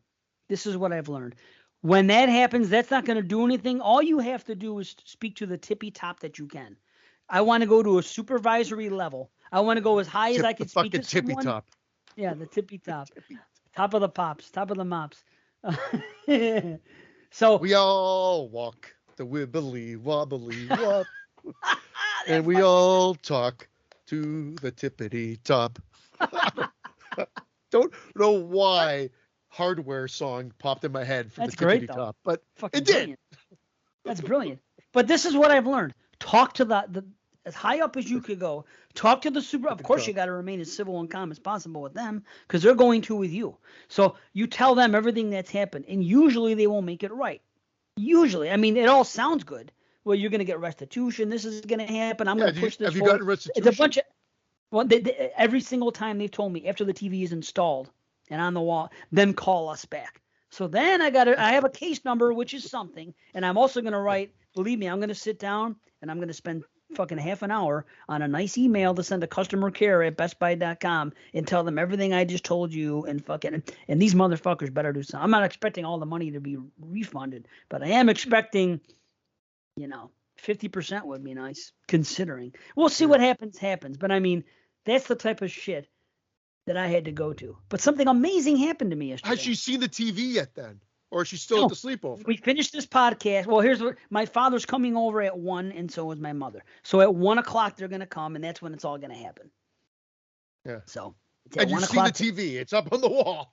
It's up on the wall. It's wired. I saw it. Irene even texted me when I was out to lunch with my daughter saying I need the Wi-Fi code. I give her this, and it all came on, and they did the wiring. It's all up there, so it's all ready to go. Sony Bravia, fucking whatever, 43 fucking HD on the wall, ready to go. All bells and whistles. So she got it all. What they didn't tell you is it's 720K. It's 720p. That would be me for picking it out. But then, how about that? I spent the most money, and they'll send me a piece of shit. Oh my god, I better check. Fucking, Yeah. Oh no, I'm sorry. Could you imagine? Oh, I'd feel horrible even for throwing that out into the world. I'll get over it, but I'll feel horrible if you say, yeah, it's not even 4K. Could you imagine? I gotta look at the box. The box, I gotta find that box. It's 0.2K. 2K, right? 0.2K. Oh my god. I remember my buddy got a beautiful TV at the time, and it was he found out it was 720p, 180i. Remember whatever it was, 1080i. And this is back 1080i. Excuse me. What did I say? 180i. Yeah. 1080i. This is way back when they first coming out. And so our joke was like someone said, you got to tell them it's not true high definition. That's all I needed to hear. And then from that moment on, I said, well, this doesn't look like it's true HD. This looks like it might be 720p or like. Or whatever, like, oh, it's just, and he's like, fuck, like, as soon as he knew my buddy had told me, and that was all it was like, it wasn't true high definition but it burned him. Like, he was What the year type of was it? personality. Oh, this is back in 2002, 3. Well, that's as high as you could get at that time. That was the highest. Yeah, I think you could get 1080p. You could get 1080p, but you couldn't. But it was expensive. But he thought he got it. Like it was that time frame. Like it was available, but it would have been like the next model. But he was the type of person like I could get fucking less. It was good. It worked. It was fine. But it would burn him. He would get so annoyed by the fact, not that we were ragging on him. That was just salt in the wound. It was more the fact that he bought one that wasn't 1080p. He's also the one that bought the Sony Bravia and then had me come over. And again, I don't do this on purpose, man. I come over, he puts Goodfellas on. I'm like, what the fuck are we watching here? He's like, yeah, look at it. Look at the clarity. Look at the color. I go, this looks like we're watching Joe Pesci's fucking backyard movies. I go, what have you done here? He had that motion flow on. Yeah, I knew it. That motion flow is a piece of fucking shit. He loved it. He swore by it. I think I've talked about it on the show. People are assholes. I go into a sports bar. Unless there's sports on, you put any movie on, it looks like you're watching someone's home movies of the making of the movie. It looks like a soap opera. Yeah, it looks the motion's all wrong. Everything's wrong. It looks cheap. It takes the cinema out of the cinematic. It takes the cinematic out of the cinema, I guess is where I'm going with it. It looks fucking god awful. I'm like, you just managed to make one of the best movies ever look like someone's home movie. I go, it's horrible. Yeah, and then he got pissed off. And I go, the TV's beautiful, buddy. TV's great. Let's put video games on. But take that off. He never took it off. He loved, some people just love that motion flow. Unless you're playing video games. That's how my parents are. They don't know any better, though. I didn't go in there. It's like the 12 o'clock flashing.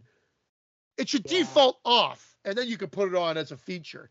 But that's the problem, because that was why people bought them. That was what they were selling them for. But for sports, I can maybe understand it. For video games, I can understand it. But for actual movies and TV, turn it off. That's my rant. Yeah, that's okay. You got a rant. And I got a real good story, but I'm going to save it for next time. It ended up with something really cool happened to me yesterday, but I told enough stories. But something really cool happened. Basically a once-in-a-lifetime thing that I'll never see again in a place the last place you'd expect to see it happen to me yesterday. It was crazy good. I'll tell you all about it next week. Okay, it's a cliffhanger, I guess. Chris, a.k.a. Scott, had one of those experiences. He saw Dice. He did see Dice. He saw Dice in a club the size of, like he said, it was like, I don't know, like 100-seater. Chris, I couldn't be exaggerating, but it was a small club. Awesome. It was because it was called Laughing Gas. And by the way, Chris, I don't know if you saw it, but he was promoting it on Facebook. He was showing that he went there, but ultimately he was front row for the show. So, amazing, like right there, and he said it was a fantastic show. So, I mean, those cool experience, man. So yeah, we'll save your story as a cliffhanger. Once Yeah, in a yeah. lifetime opportunity. It'll be a good story. But I will say one other movie I watched, and last week, because we watched X this week. Last week we watched, because we've been talking about it for a while, because it's pretty much my brother's favorite horror movie. And even though I just watched it less than a month ago, because I've been watching this movie more and more over the past 5 years, it just keeps getting higher and higher and higher up on my top 10. But this last view fucking really put me, and I just watched it a month ago and I was excited to watch it again. We watched Nightmare on Elm Street. I knew it. I knew it was going to be that. I was almost going to guess. I wish you gave me the guess, but I said, because you've mentioned how much it's come up for you, and I have that experience every now and then with that movie too, where I'm like, God damn, this is a great movie. Let me tell you, this is what it is about. No. This is what it is about this movie. Every 10 minutes, something fucking great happens. And I don't know of any other horror movie that I could say that about. And I could even cite them. Every 10 minutes, something great or memorable, I should say, happens in that movie. It is perfectly fucking paced. Everything. I mean, I've already discussed how the first 20 minutes are epic. Everything from Tina's first dream in the beginning to when she fucking eventually gets killed is all brilliantly done. But even after that, and I was counting, we got to the 50 minutes, I go, wait, I got to see. It ends up being every 10 or 12 minutes, something amazing happens in this movie that is still talked about to this day. I don't think there's another movie like it. This movie, I think, is even higher. I think it's in my top 5 now. I cannot get over how good I fucking think this movie is. Everything, seriously, you got the first 20, you got this, and this. You could just go on and on. The other dream that she has in school with fucking... with Tina on the bag and screw your past and the dragging things off, and then that happens, and then you have, God, see, I'm gonna forget, but then you get the bathtub scene with her and the thing, and then I'm telling you, it's like every 10 to 12 minutes, something fucking great, memorable, and impactful happens from fucking start to finish, and I don't know if there's any other horror movie like that. That's how good I think this movie is. And the biggest critique is how quickly she puts all the boot together at the end and whatever. That's fine. However, I always say the argument to the movie could be the whole movie's a nightmare, which is the title of the film. And if that is the case, the only thing I would have thought would have been like a great line is, the last line of Total Recall? If you don't know, like, he goes, what if this is all is a dream? Then kiss me quick before we wake up, or whatever like that. And then they kiss. I would have loved that line with her and Johnny Depp maybe in the car, and then the thing comes up, and then whatever, and then it's like a nightmare, and they get the 1, 2, Freddy's coming for you. And I don't need her being pulled through the door, but we all know why that's there. And it could have all ended again. It's all there, and I still think you take away the fact that it could all be a big nightmare, which is right in the name, and it's simple as that, and it explains away everything. Explains away why she could put that into the booby traps all in 20 minutes and this, that, and the other thing, and why her mom disappears into a fucking bed. I mean, it explains everything. But she's dead. Really? It's a dream. Correct. Yeah. That's why she goes into the bed, because it's a dream that would never happen in real life, and the father doesn't even sell it. He doesn't say, oh my God, how did that happen? He just accepts it happening. That wouldn't happen in real life. Everything that does happen, it's like I said before when we did the thing. It's a dream. This whole movie is a dream, and maybe she beats him for that one instance, and as soon as that dream ends, the next dream begins. So basically, she's trapped in this fucking thing forever. Freddy's basically got her, and he's just going to fucking torture her forever because he can't. But I'm telling you, every 10 minutes, something goes on. Then you get into the Rod thing and everything with him in jail. Then you get into, I'm telling you, if you watch that movie, you could clock it. Like between 10 and 12 minutes, something fucking that is referenced to this day about great scenes in a horror movie is there. And I don't know of another horror movie like it. That is why I'm just so fucking high on it. And then you have the idea of, being excused. What's this? Did my speaker just change? Oh, it didn't sound like it. Oh no, I lost my ear. Sorry, guys. I lost my AirPods. No, I can't disagree with you. It's always been a favorite, always will be. And when you put it on and you haven't seen it in a while, it's like revisiting a good friend, and you're just like, "Fuck, this movie's good." And I remember seeing it going. I remember having that epiphany one time, just going, "God, fucking damn it, this is a great movie." I already liked it, but it was like a view. And again, are you okay over there? I didn't know if that reaction was to your sound or if a reaction was like, to God damn, it's a great movie. But I think I brought this up before as well, that I also have that feeling when I watch American Werewolf in London. And every time I watch it, now don't get me wrong, I'm not talking about the pacing that you're talking about with every X amount of time, but every time I'm done with that movie, I'm like, fuck, that's a great movie. I love it. And sometimes I can't share those ones all the time with, like, Carrie's seen Nightmare on Elm Street. I don't know if she's seen American Werewolf in London from beginning to end. I believe she has, and she does like it. But there's certain movies I don't always share with people because you just don't want them to, if they're not, you don't feel like they're going to resonate with them or whatever it will be. You don't want it to, I want to share them with people, but certain people might not like enjoy them the same way. Right. Exactly. But I mean, shit. I watched it with them, and like I said, my brother said even before it might be his favorite. And then seeing this, and then we're watching this, and the discussions were, and as I'm watching it, I'm seeing this, I'm like, fuck. I go, things again and again and again, these amazing things are happening in this movie. And it's just, man, I don't know. It might be fucking, I might have it above fucking Friday 1 at this point. That's how much it's jumped. I think it might be my number 4 or some shit like that. It's now, Nightmare on Elm Street 4 is your second favorite. That'll be the day. So yeah, my AirPods don't work anymore. That's nice. At least on this. But if I'm not getting, what do you call it? If you don't hear yourself on the feedback, I guess it's okay. Yeah, I'm not as of right now. So okay, sounds fine. And but yeah, that's awesome, man. Oh, you can't hear me? No, I can't hear anything. We'll take it. We'll get there. I'll edit this. I'll try to do this to make sure I can edit this part out. Nothing, I tell you, nothing.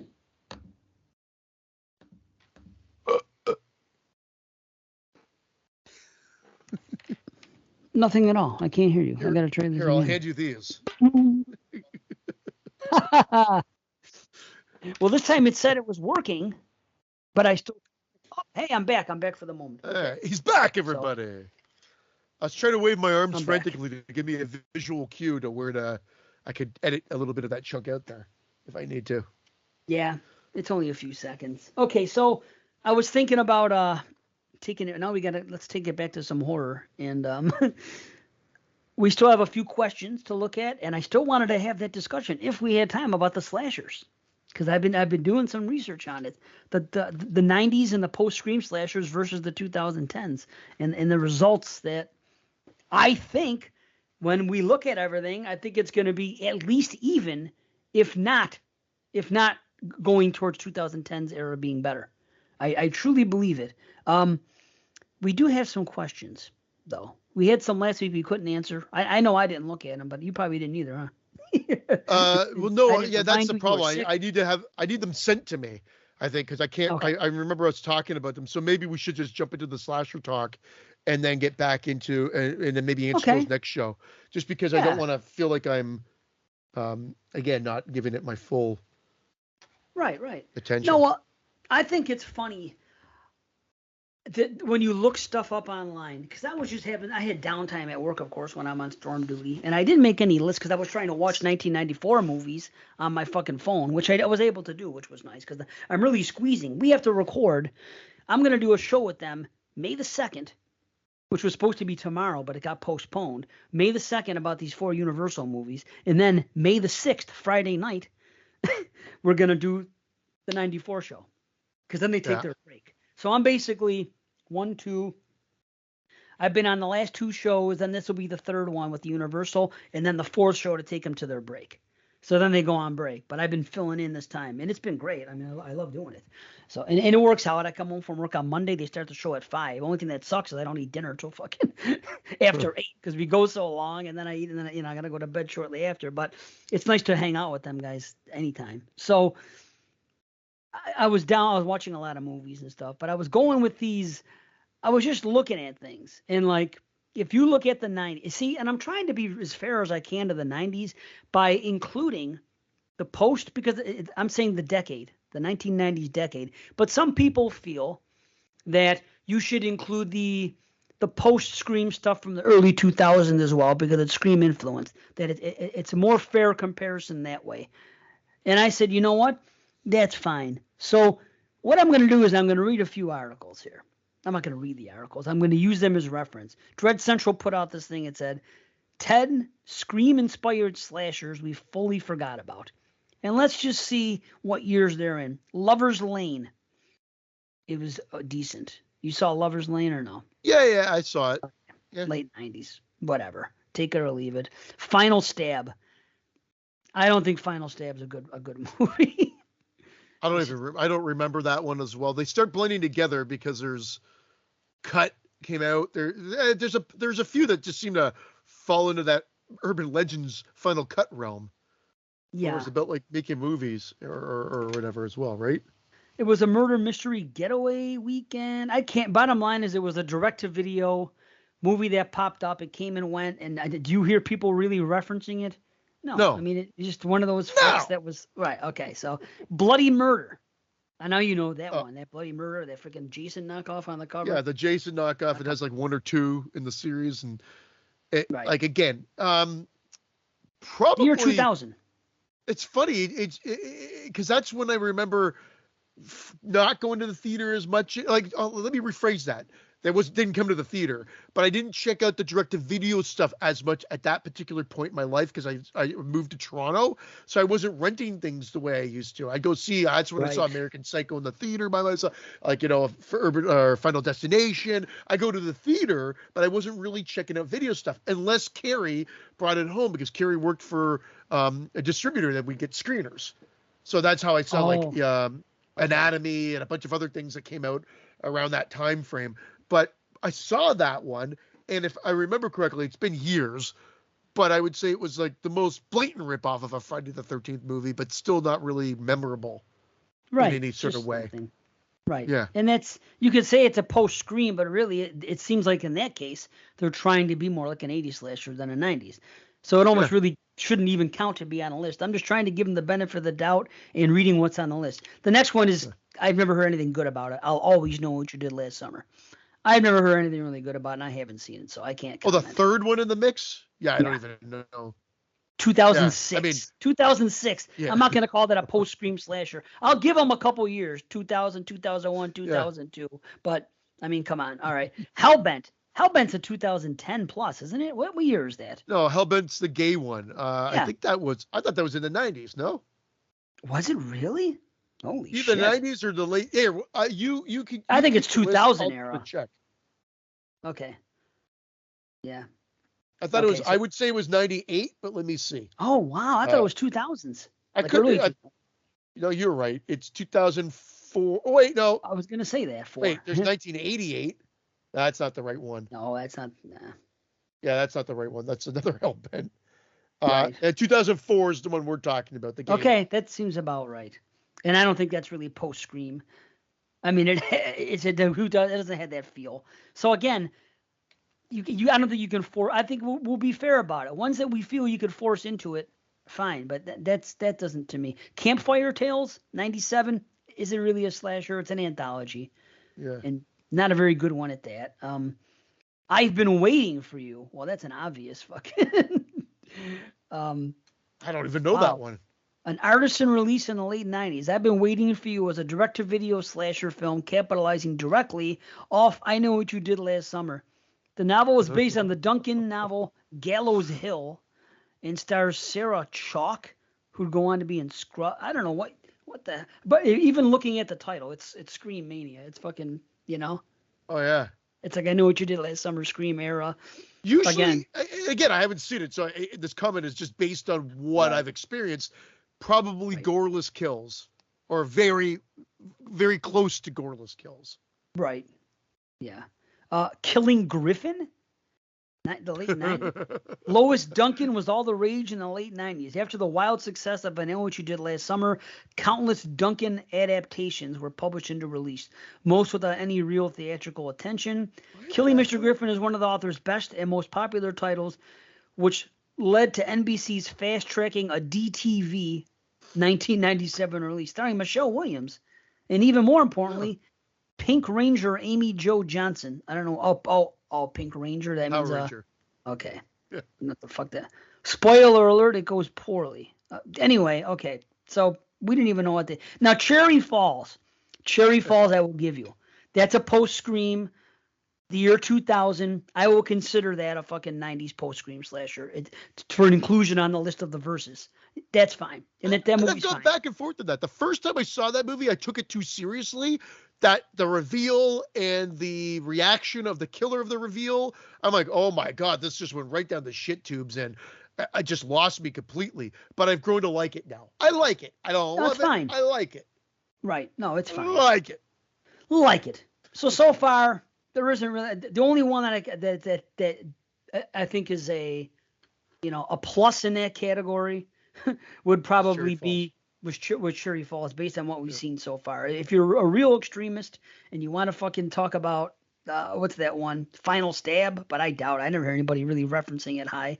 So there's that. Now I have this. These are always fun to see, these lists, because half of them are not fucking slashers, but they put them in these lists. So this one here, the complete list of 90s slashers. It's on those listchallenge.com things. So here's the complete. You should do a Godzilla with a knife. It's a slasher. Right. Yeah. Basket Case 2. Is that a Not slasher? a slasher. Okay. No. Blood Moon, 1990. I don't think it's. I don't remember. Sounds very slashery. Blood Moon. I don't know. Child's Play 2. Fine. Slasher. Yeah. I'll give you Or Child's Killer Doll slash.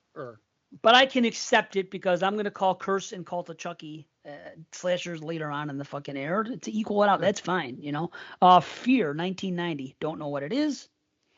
1990. That's not the one with Alicia Silverstone, Alyssa Milano, and Marky Mark. That would be In Dreams. No, that's no. Fear. No. Oh no, that's a different one. You're thinking of Fear with Wahlberg and fucking. Yeah. I'm sorry. I know you're supposed to look it up. I mean, I can't do it. It's Fear 90. I can't do it all. I can. It would be longer.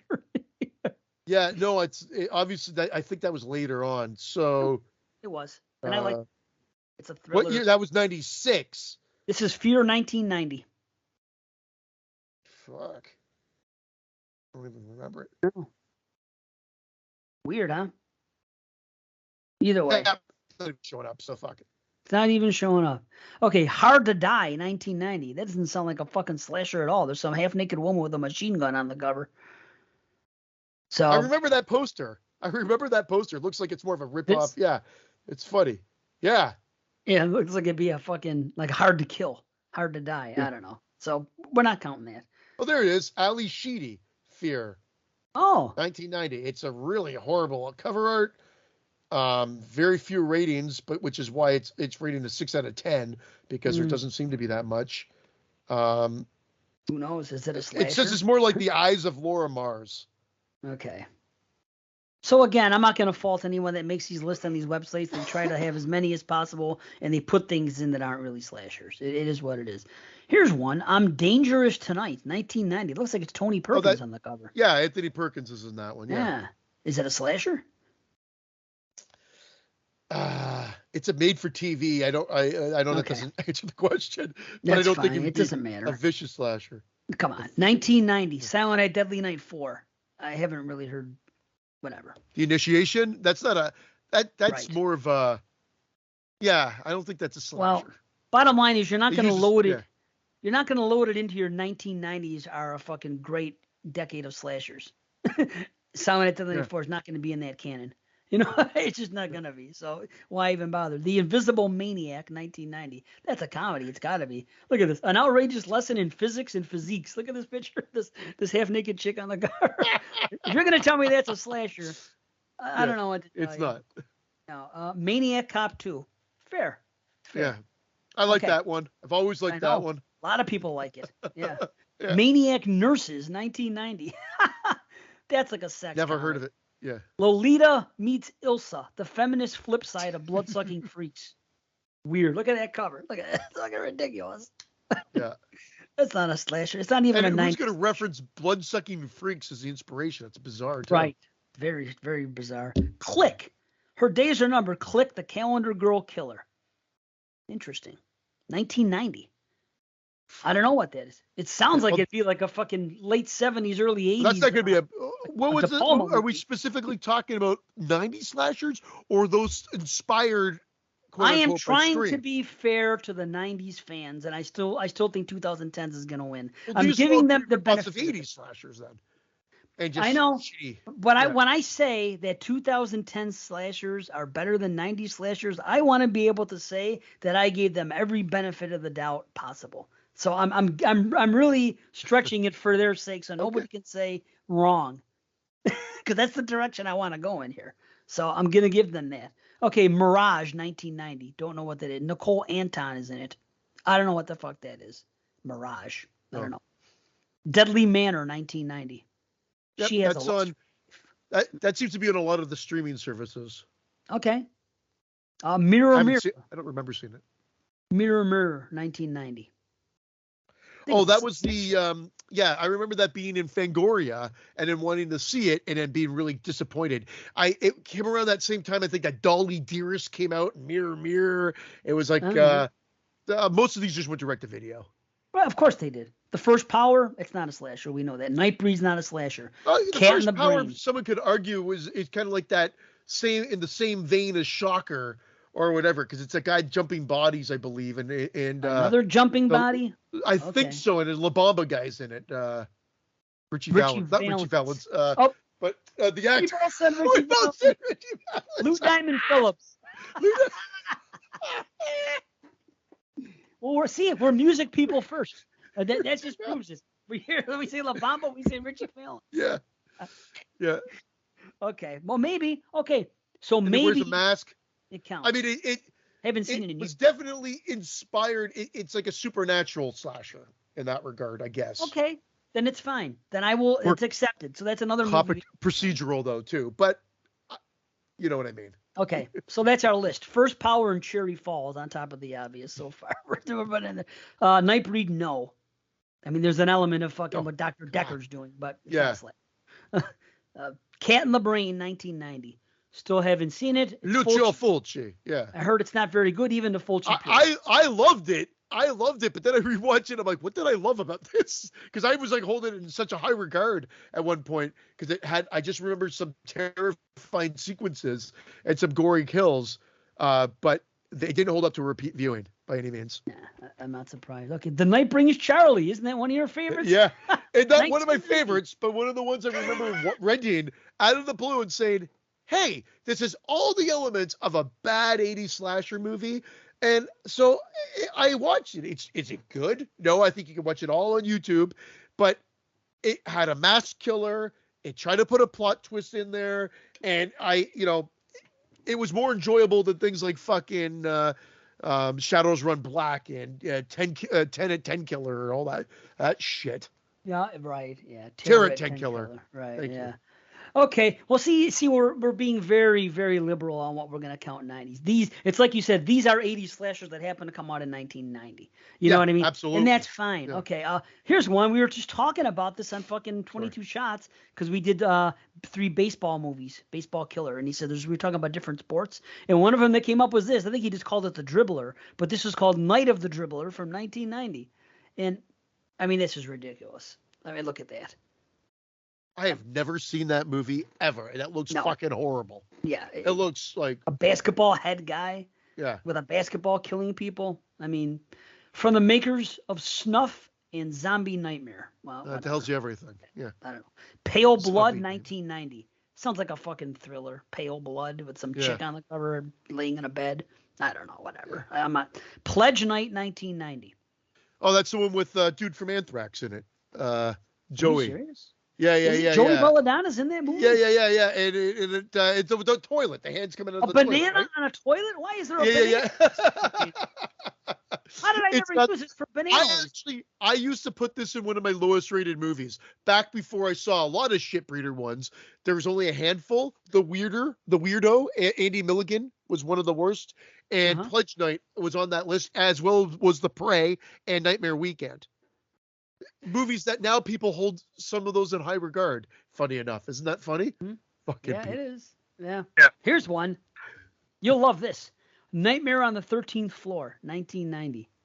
Have you ever seen this? Yes, I've seen the cover. I don't think I saw the movie. Yeah. That's I remember that. ridiculous. Yeah, or something very similar to that. I think there might have been a multi-cover version. Well, I'll tell you what. If I saw this in the video store in 1990 when I was still renting movies, there would be no fucking way I would rent it. Yeah. It's ripping off Nightmare on Elm Street and fucking Friday the 13th. Get the fuck out. What are you gonna do? Okay, Prom Night 3 was 1990. It's been discussed. Not very good. Psycho 4: The Beginning. I wouldn't really consider it a slasher so much as a story about the coming of age of Norman Bates. But I enjoy that killing, and that killing is good when he's kills that girl that comes in a mother's room. That's a pretty. Yes. Yeah. No, there was a good scene or two. Yeah. Shock 'em Dead, 1990. Is that Tracy Oh yeah, Lords? that's Tracy Lords. Yeah. Is it? I saw God, that. she It's a was remake. hot. It's a remake, and it's not a very good movie. It's too Wait, bad all the that might- pornos are under. I might be getting that confused. I think that was the remake, but it's not a very good movie. Yeah. Oh, here's one. The Hook of Woodland Heights, 1990. You ever look at heard of this? that one. It's a fucking black and white cover. It looks like a picture. Oh my god, that terrible. looks like a piece of fucking poo. That looks like when you're a up and coming band and you're throwing your artwork on a Right. pole and you want them to You're come right. see your show. It almost looks like a receipt. Like a receipt at a store nowadays. With like little artwork. Thanks for coming to our movie. I hope somebody listening is looking these movies up as we go, and maybe even watching them. Buried Alive, 1990. It's not. I remember a that slasher. one. It's I not a remember that slasher. one coming out, but I don't remember it being a slasher either. Yeah. It's just not. Satanic Attraction. There's not even a picture for it. We're not even acknowledging it. I remember that. Slumber Party Massacre 3. We've been over. I remember that one and being the worst of the series, if I remember correctly. I actually liked it a little more than 2. 2 is way too goofy for me, but whatever. Sorority House Massacre 2. I like that. Nighty Nightmare. It's that's a so bad. It's okay. It's all relative because everything's subjective. It's combines slasher with supernatural, and it's the one that uses the flashbacks. So the flashbacks they use in this are of the killer in Slumber Party Massacre. Amazing. And then you can see them squirting the blood up. Jim Wynorski is the director, of course. so you'll know. But there's a guy like the creepy neighbor that eats raw red meat. So there's some funny touches in the movie. It's a fast movie and a lot of girls in lingerie and a lot of shower sequences that just linger very creepily. But back in the day, that's what slasher was part of the slasher movie, right? So again, fun for what it's worth, but a bad movie. Yeah, of course. Okay, how about it's Cleavage versus Cleavers? I love that. Yeah. That's a good one. Okay, now we're going somewhere. Even though I'm not a fan of the movie, I can accept it. Leatherface, Texas Chainsaw 3, 1990. I love it, but as we said, and we've gotten some people didn't agree with this. We kept these off our slasher lists because there's still a family of killers and cannibals and all that. However, there are a lot of people that said you guys are idiots and and the Texas Chainsaw series should have been on the slasher list. But I actually really like that movie. Well, there you go, and some do. And so I guess yeah, you can put that in the canon with the other ones. That's fine. So I always thought it had good atmosphere. Yeah. I'm a sucker for that one. I love it. Okay, Wheels of Terror, 1990. Look at this thing. What is this shit? Is it a killer car? Funny enough, yeah, it looks like I remember that cover. Never saw the movie though.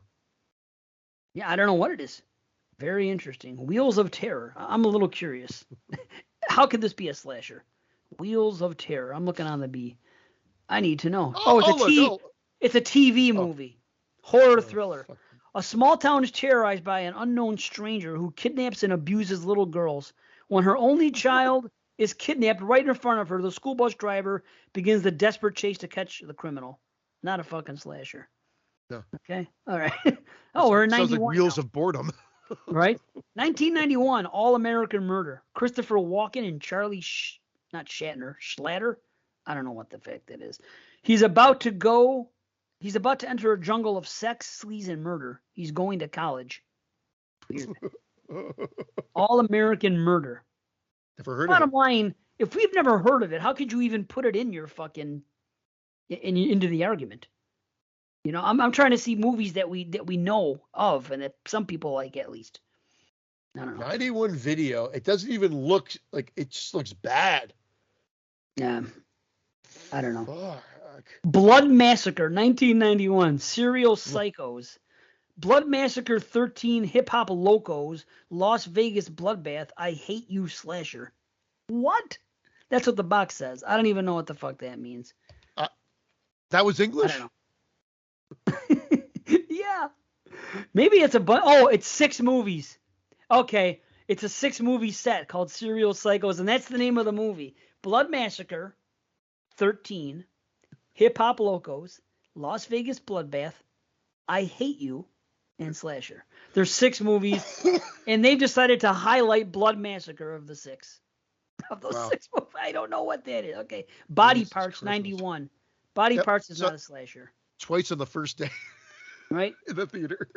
Not a slasher, though, correct? Fair enough? Not in the traditional Okay. sense. You've Okay. seen the movie? It's about a guy who's like, it's about about an arm transplant, and then it gives him like these murderous thoughts, and then it goes right off the rails, because I don't want to ruin it if you've never seen it before, but you should check it out. I don't know. I would say it would be the slasher redefined. It's not traditional in any. It's more of a mad scientist movie, I would say. That's fine, but if you think it should be included for the argument, I don't have a problem. I actually think it's a cool horror film, though, in its own right. Wasn't really well received at the time, but Eric Red, I think, wrote it and directed it. Oh, okay. I want to see this next one for one reason only. It's called Camp Fear, 1991. Stars Betsy Russell and Vincent Van Patten. I want to see Betsy Russell. Yeah. Yeah. Maybe it is a slasher, but I've never heard of it. Camp Fear. But the killer looks like awfully weird. Look, he's like some fucking blue face thing. I don't know what the fuck that is. Oh, that looks fucking dreadful. Yeah. Yeah. Child's Play 3.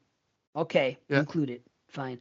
Delicatessen, 1991. There's a pig on it, of course. Did you ever see this one? I saw this one, but that's not. Pig. I don't think it's a slasher. Isn't that a cannibal one? Let's move on. Probably. Freddy's Dead: The Final Nightmare. Wow. Even people that love slashers and love that fucking franchise don't like that movie. So whatever. Bikini Island, 1991. Never heard of it. Sex, Son, and Murder. Yeah, I'm sure it's nothing. Popcorn 91. That's a slasher. That's one you could put into this canon. Okay. Seriously, that's fine. Good. A Bizarro, Puppet. like a redefined slasher in a sense, but a slasher. Right. Puppet Master 2 and 3, they don't count. Silent Night, Deadly Night 5, The Toy Maker. Nope. Is that a slasher? Not a slasher. Okay. Haunted Ween, 1991. I remember seeing this box. Do you remember this thing? That ridiculous clown? Haunted Ween. Oh, I do. Fuck. I'm sure it's nothing good. Steel and Lace, 1991. I saw that movie. I don't think Looks it like was a slasher, though. Robotic woman. Yeah. Right? Okay. I think it's a robot amok. Okay. Chuck Amok. I remember that was the cover of a fucking Fangoria magazine with Chucky on it. Chuck Amok. Okay. Offensive, Vicious, Nihilistic, Extreme. Oh, it's called All Night Long. I don't know. All Night Long. Lionel Richie. Yeah, right. It's an Asian movie. All Night Long from 1991, I guess. I don't know. Oh, here's one. This is a classic. It's I terrible. Love You. All Night Long. All Night Long. Oh, shit. All Night Long Time. I think that's where I wanted to go with the joke. I know that's where it took me a second. Yes. It was supposed to be a weekend getaway until the horror began, and this is terrible. Exum from 1992. Remember that one? Exum? It's fucking terrible. It's an urban. Is it an all black cast? Yeah, it's terrible. It is? Yeah. Oh my god, that's almost like Exum. Yeah. It's funny, isn't it? Exum. All right, Basket Case 3. I'm not a slasher. Not a slasher. Body Puzzle, 1992. That's not a fucking slasher. Sounds like a direct-to-video thriller. Right. Candyman, 92. Fine. I will give you that. Fine. There's another one. Put it in the canon. Dr. Giggles. I like it. 92 is not a terrible year because we also have, You got a high art slasher, if you will, for Candyman, and you've got Dr. Giggles, which is tried and true, like a slasher movie from the 80s, but just with amped up like goofiness and gore. Right. But at least it's not for everybody, but I've always liked that. It's a slasher. It's fine. It's in my top 50. I enjoyed it. Yeah. Now this one here, I want to like. I wish I could like it, and I never Sorry. really got into it. Happy Hell Night, 1992. I don't remember that one. I'm sure because I heard people talking about it. I feel like I've checked it out, but I don't remember anything about it. Yeah, it's nothing special. Night Moves. Knight. Look at this cover. It's a fucking chess piece. And Oh no, that's Christopher Lambert. That's Thriller. Oh, but I think it's about it with a killer in it. That came to the theaters. That got a wide release. Really? But I don't. And I saw it. I don't recall it being a slasher. But if it was, it was like one of these ones that were not masked as such. It may have had a killer in it. But is it a slasher film? No. I doubt that. Okay. Only the Sexy Die Young. Last Dance, 1992. Last Dance. I don't know what the fuck. No. It sounds like a good premise. Like, dancers getting knocked off. It could be something. I don't know. Last Dance, 92. I'll look it up. Maybe it's a gem. I don't know. Sometimes I see one, I go, well, I'll give it the benefit of the doubt. Maybe it's a gem I didn't know about. Or maybe it's a complete piece of shit. Yeah. Why is it not showing? Is it The Last Dance or just Last Dance? Oh, no, I found it. 92. Okay. It looks like it's been lit like a porno movie, just from the the two screens that I've seen. Someone is killing off contestants of a skimpy dance-off. Huh. Is it a slasher? Does it sound like one? 4.5 out of 10. Tony Merckx. Only 1,400 reviews, though. Idiotic fun for the late-night trash film junkies like me. Might be one to seek out. There's only 2 user reviews, though. One of them, it says, blondes have more fun. And the girls then start getting killed off in bizarre ways, leading to suspect just about everyone. Well, that sounds like a slasher. Yes, it does. Okay, it's a 5 slasher. 5 out of 10. Is it good? 3 out of 10. Okay. It probably doesn't not the sound like greatest. Right. Okay, here's one. This looks like a real winner. Evil Night, 1992. A good host never leaves his party alive. It's a fucking clown mask. I don't know. Oh. Evil Night, I've not heard of it. Oh, here's a Christian favorite. Prom Night 4. Deliver us from evil. Yeah. It's fine. It is a good slasher. Top-notch. It's serviceable, Yeah. at least. It's fine. I'm okay. Compared to what we've been talking about here, though, yeah. Yes. Fucking exactly. standout. Yeah. The Revenge of Billy the Kid. That's fucking terrible. That looks like a fucking Don Knotts fucking Tim Conway movie. Look. Yeah. It's not a fucking slasher. Right? It's terrible. Stepfather 3. I haven't really heard anything good about it. That's the one that was the different actor. Terry Quinn didn't return for that one, so they didn't make room for Daddy. Sorry. Bad joke. But it's I because of that, and because it was done a little bit more in that direct-to-video vein, and I remember not liking it as much, but I think there was a couple of gory kills. Okay, well, it's okay, I guess. Yeah.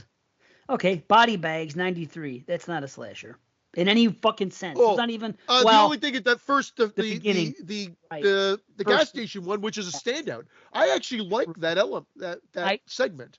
I agree. I think it's the only one I really like. Yeah. The other ones are just okay at best. But yeah, I see why they put it in there. But you're not going to call it a slasher movie, No. Jason Goes to Hell.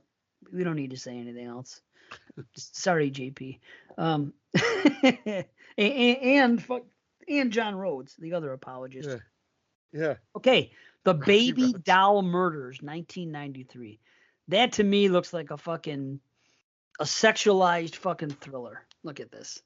Yeah. Those were a dime a fucking dozen. Yeah, that looks a Leprechaun. That's not a fucking slasher. Maniac Cop 3, Badge of Silence. Not many people like that anyway. No. Tracy Lords, of course, in Laser Moon. God, she was hot. Look at the picture, though. This is ridiculous. Look at the guy. He's just wearing a fucking generic ski mask. That's the guy like at work. Look at this fucking guy. Oh my God, that looks god awful, man. Doesn't it? But she doesn't. I'm so disgusted that all her porno came at an underage. I wish she was doing them in 93. Man, she was beautiful. The Monster, 1993. Need I say more? What is it? A Freddy ripoff? Look, it's a fucking. Oh, I think that's the one that they were talking about on 22 Shots. The Indian ripoff. I think it is just called The Monster. Look, it's a Freddy glove and it's like a Bigfoot looking guy. I don't Yeah. ridiculous. I think it just came Well, out. the one that I saw was Don't Panic, which I think was that's the one that was the ripoff, but that's the Mexican ripoff. Maybe that's the Indian ripoff. Yeah, I think it is. Savage Vengeance, 1993. Fuck these titles, man. They all sound the fucking same. Yeah, Massacre Video. I don't know. Skinner, 1993. Oh yeah, that was Ted Raimi. Tracy Lords. And Ted Raimi was in that one. Yeah, that one I saw. Ricky Lake. I don't remember that being good. I wanted it to be good, but I don't remember it being all that great. I like the name. Like it just sounded brutal. Skinner. Yeah. Skinner! Seymour Skinner? Yeah. Trauma, Argento. It's not a slasher. The Washing Machine, 1993. Oh, I feel like sounds great. Look at this picture. I feel like I've heard about it before. I think on 22 Shots or something. They might have even covered it. Oh my God. I don't know. The Washing Machine. When a Stranger Calls Back from 1993. Wow. It had its moments, but it's again like the first one. It's got this really. I think it has a good opening and a decent closing. That's about it. Yeah, it's not a slasher. That much we could officially say. Yeah. I think. Yeah. Bag, 1994, released from Troma. Did you ever see this one? Bag. No. Me either. I don't know what it is. Holy shit. Funny Man, 1994. Look at this fucking guy. You'll die laughing. Oh, that's what I want to do. Okay. Well, in real life I do, not watching a movie though. Funny, I don't remember that one either. It's a demon. I don't know what the fuck that is. Sorority Slaughter. There's not even a picture for it. 1994. Leprechaun 2. No. Mute Witness. It's a fucking thriller, right? Yeah. It was more like Alec Guinness he filmed a role for with Alec Guinness and then wedged it into his movie. That's what I remember about that. It had a great cover. I was gonna say, I kind of like the cover. Yeah. It's about a girl that can't talk and she's being stalked by brutal killers, but so it sounds like a slasher, but it really is not. It's more thriller. Right. For sure. It looks thriller. Sounds it. Mute Witness sounds like a thriller. But that damn poster is great. It's pretty sweet, yeah. New Nightmare. Fine. New Nightmare's a good slasher. That's fine with me. Okay. Pumpkinhead 2, not a slasher. Depending on your opinion, it doesn't even matter. Good or bad. Yeah, Blood Wings. Yeah. Not a fucking slasher. Return of the Boogeyman. What is that? Was that penis hands? Look at his fucking hand. His thumb looks like a dick. Can you see this picture? Yeah. Can you see his thumb?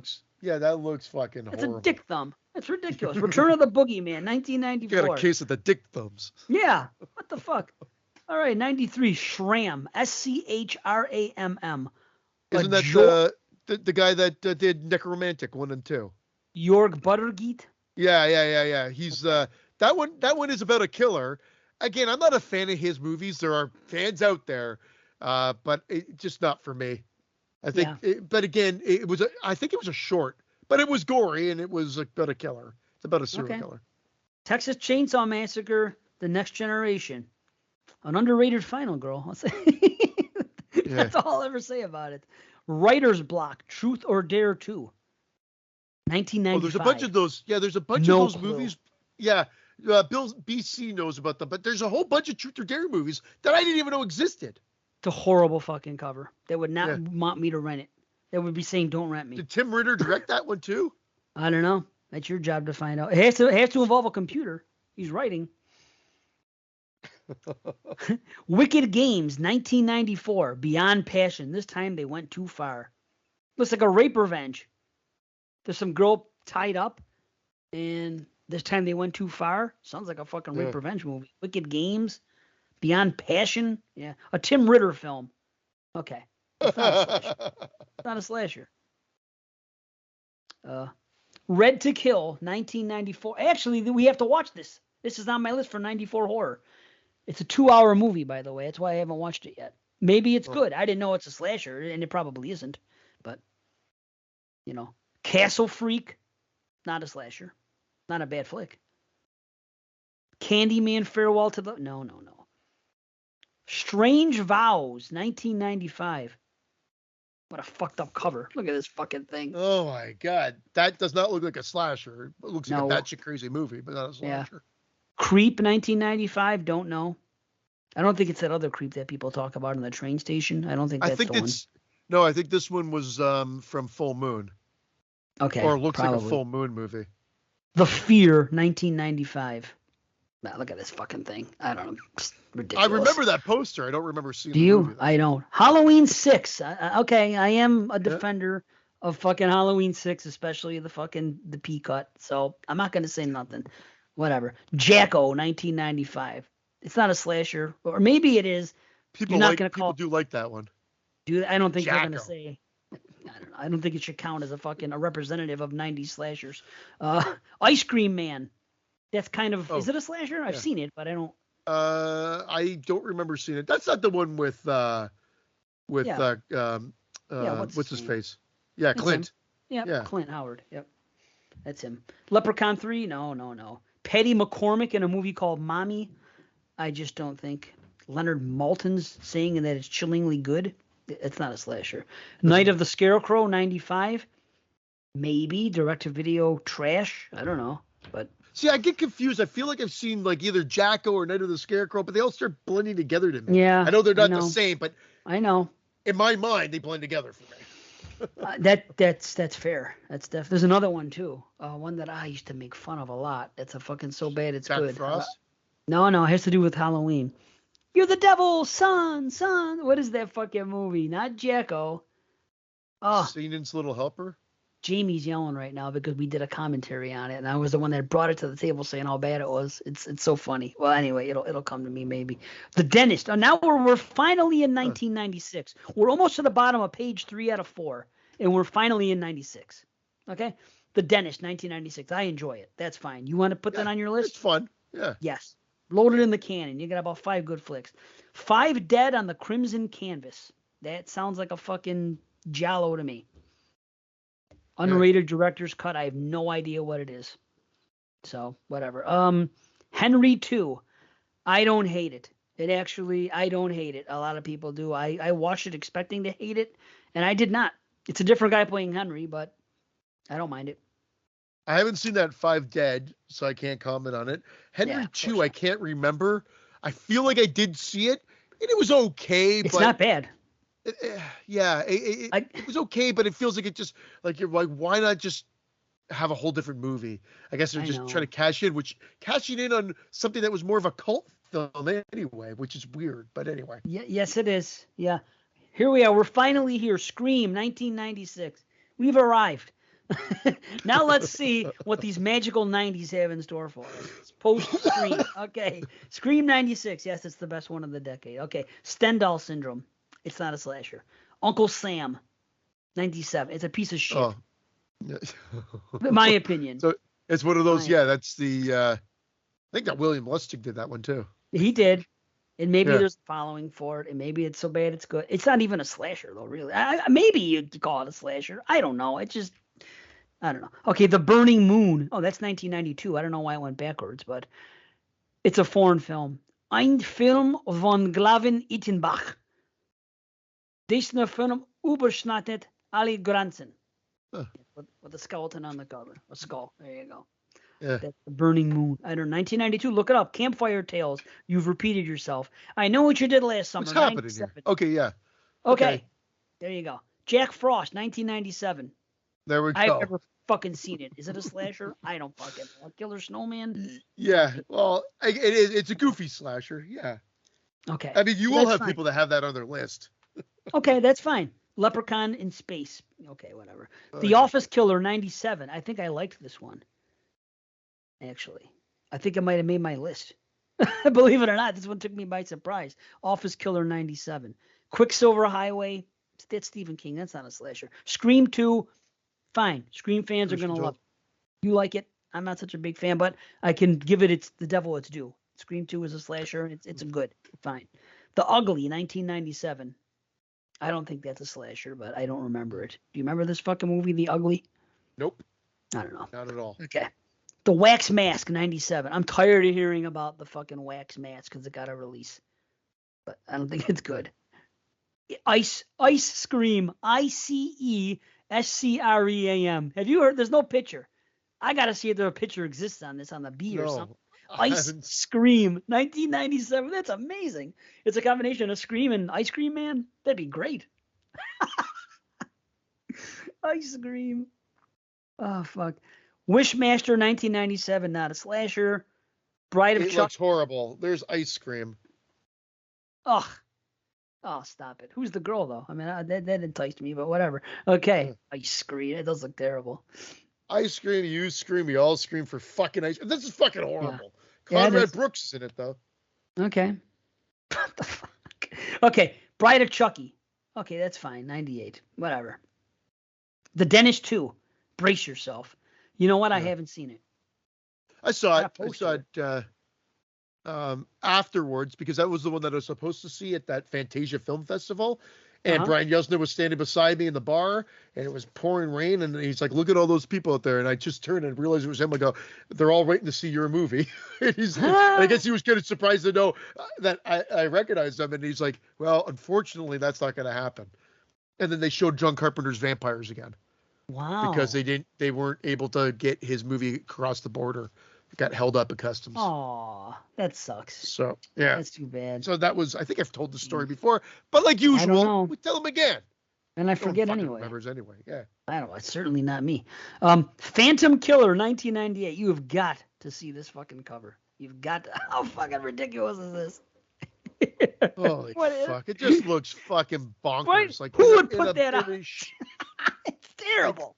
Get a graphic artist. Let's do something. Like at least try to sell your goddamn movie. Oh fuck! I know. The Faculty.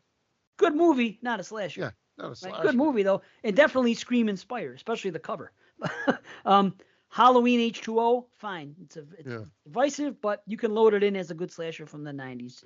You know, sorry. Okay. I still Know What You Did Last Summer. I still haven't seen it. Yeah. But I haven't heard all of it. It's bad, but it's a slasher film. Right. That's I enjoyed it much more when I revisited it like last year or the year before, whenever it was. Okay. So there is a couple that came after Scream. You know what I mean? We've known it, but not nearly as much as I've been waiting for you, 1998. That's the one we talked about earlier. See, that's a better representation of the cover. See? Yeah.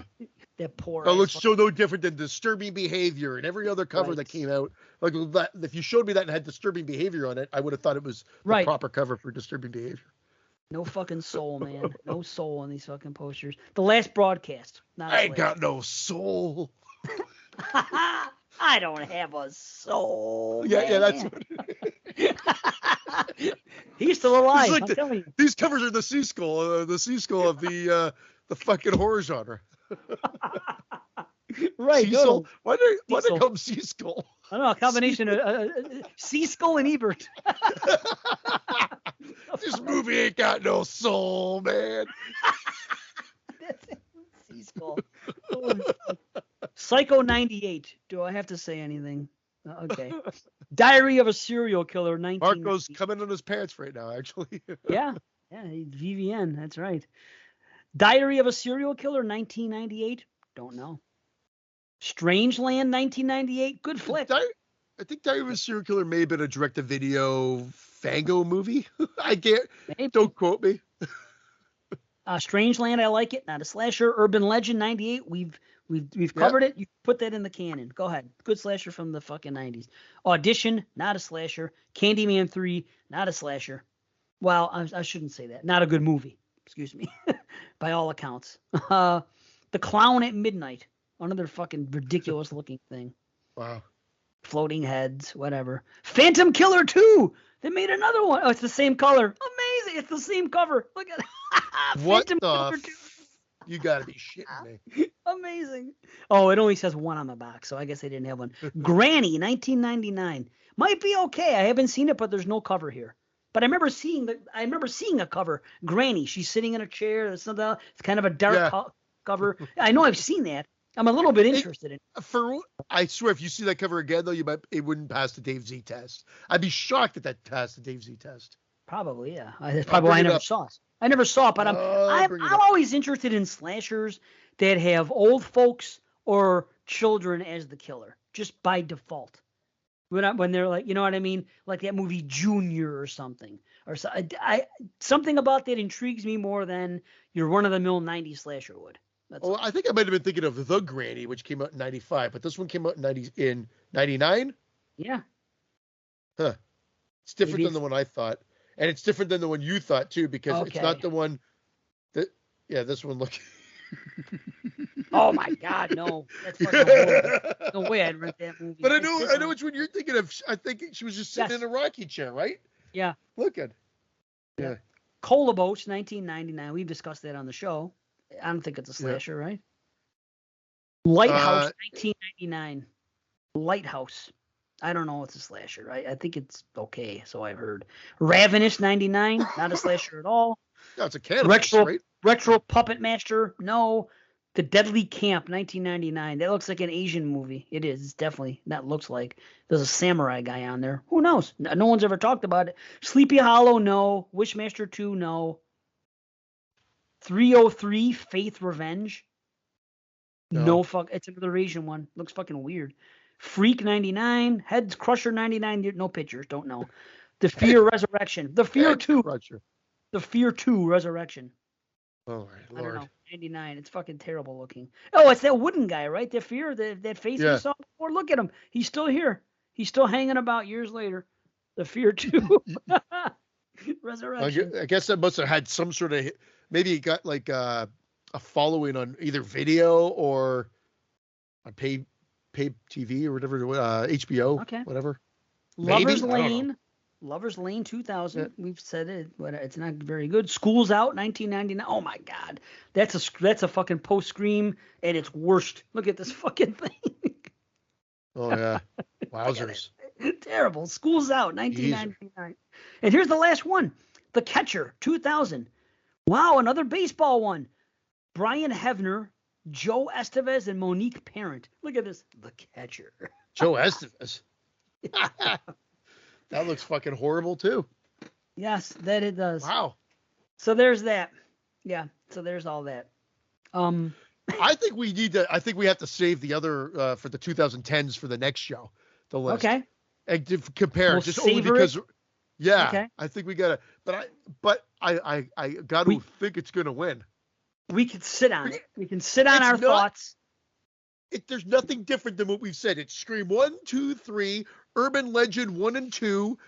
I Know What You Did Last Summer 1 and 2. Couple and things, then right. And then Cherry Falls. And then we Valentine, have Valentine, and then so there's 9, and then we've got the H2O. We've got Michael Myers.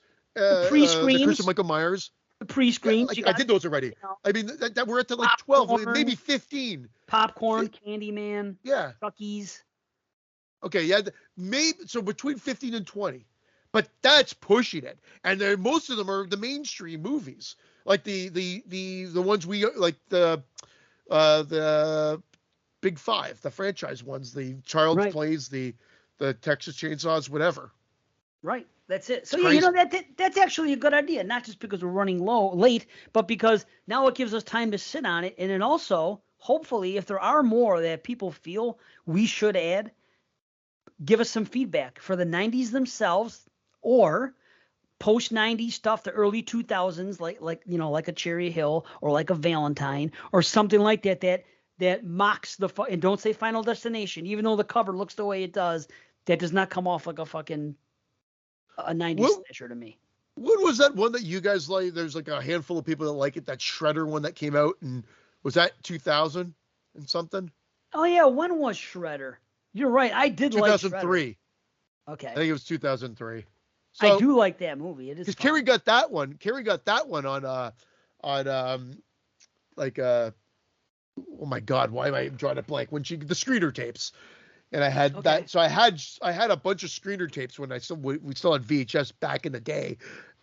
Those were like Anatomy, Shredder. I remember that a ton of those type of movies popped up. But there you go. I wonder if there's more. I should look into the 2000s and see if there's something we forgot, because Shredder, that's one. I would put that in, but that's me personally. I don't hear a lot of people citing it. I happen to like it. A few people like it, but I don't hear like people say, "Oh man, that's a great, representative of a 90s or a post-Scream slasher." But again, I'm trying to give them everything I can and really give them the benefit of the doubt, so nobody can come and look and say, "Hey, You know what I mean? You really were fucking, slanted against the 90s slashers.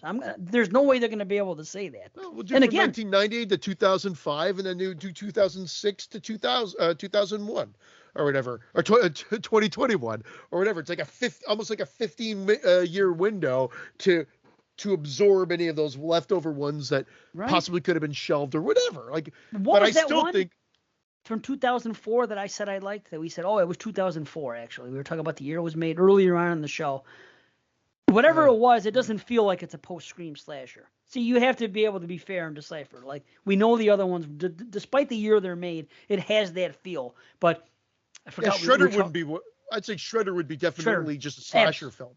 It's yeah, not a post-Scream. You think it's a post-Scream one? Okay. I don't know. Honestly, I'd have to go back and watch it again. It's been a bit. Maybe not, though. Maybe you're right. You know what? No. Kids just show up someplace in the snow, and they're getting bumped off. It's like an old 80s slasher, I guess. So, yeah, I guess that doesn't count. I called it a post-Scream because fucking the Schroyers like it, and they're fucking the Scream and post-Scream fanboys. And I know that Andrew, I think, had it on his top fucking whatever. He's into it the way I am. So I just kind of lumped it in there without even really thinking about it. But you're probably right with that Shredder. It's just a slasher. I gotta give Bloody Murder. I give Bloody Murder 1 and 2 another try. Maybe Lover's Lane, and maybe I'll try Shredder again. Maybe I'll watch that. There's another one. Oh, the one that I laughed at, A Crack in the Floor. That's the other one I got a screener tape of with Mario Lopez. It was on Tubi or Amazon, and I think I brought this up, and they made it sound like it came out like in 2020 or 2019 when it was listed. I'm like, this is a 2001 film. 2001. Wow. It came out, and it's got like an eye through the floorboards or whatever like that. It's called A Crack in the Floor, and my joke was, and we talked about it on the show, a crap on the floor, a crap in the floor, where right. it literally. But again, I'll give that another try. But I remember it being kind of bloodless, and it's about a bunch of people that come into the woods, and this killer awakes, kills them off, and goes back to sleep. That's the movie. And I remember that. And again, it's funny because there's no mention of the year. And I find Prime does this every now and then, where you're looking and you're like, this is not the right year. It's saying 2021 or 2019 or whatever. I'm like, it's not. It's 2001 or right. or whatever it would be. And it's not just that movie that it's happened with. But you can't get a proper representation because I really want to make sure I'm looking at movies, especially if I'm trying to get a movie for, 2022 watched. I want to make sure that it's the proper year. Certainly. Of course. But anyway. Yeah. Wow. A Crack in the Floor would have to be added to that. You got to put that. You have your old IMDb account where you used to make all the comments. That's what you should put in there. You should go put it and find the movie and put a crap on the floor. I did. No, I did. I think you read the review. I think I actually read the review on here. But it was my old account. A Crack in the Floor, 2001. I gave it a 1 out of 10. But I want to find if I want. I can't. But a 1 out of 10. I was harsh then though, because it was either I hate, I like, I love. You know what I mean? Like that's pretty much what it boils down to. You don't like to tear apart. I don't know if I'm much different now. Yeah, but I don't like to make it a habit of fucking tearing apart a filmmaker and cutting them down when it's there, unless they're obviously just don't give a shit at all about what they're doing, and it shows that they don't even try. Then you kind of deserve to get your balls busted. Edit your film, do something. You know what I mean? Show some type of fucking passion besides I want to put this out there and make a buck, because you're obviously not going to get a career out of putting out a piece of shit like that. Who's going to look at it and say, hey, let's hire this guy, or this is my work. Oh, I can do another movie, and they're going to watch it. They're not going to. You're just trying to make one movie, make a quick buck. Is the way I. Here it is. It was like the fifth review, I think, at the time. Wow. So May 17th, 2001.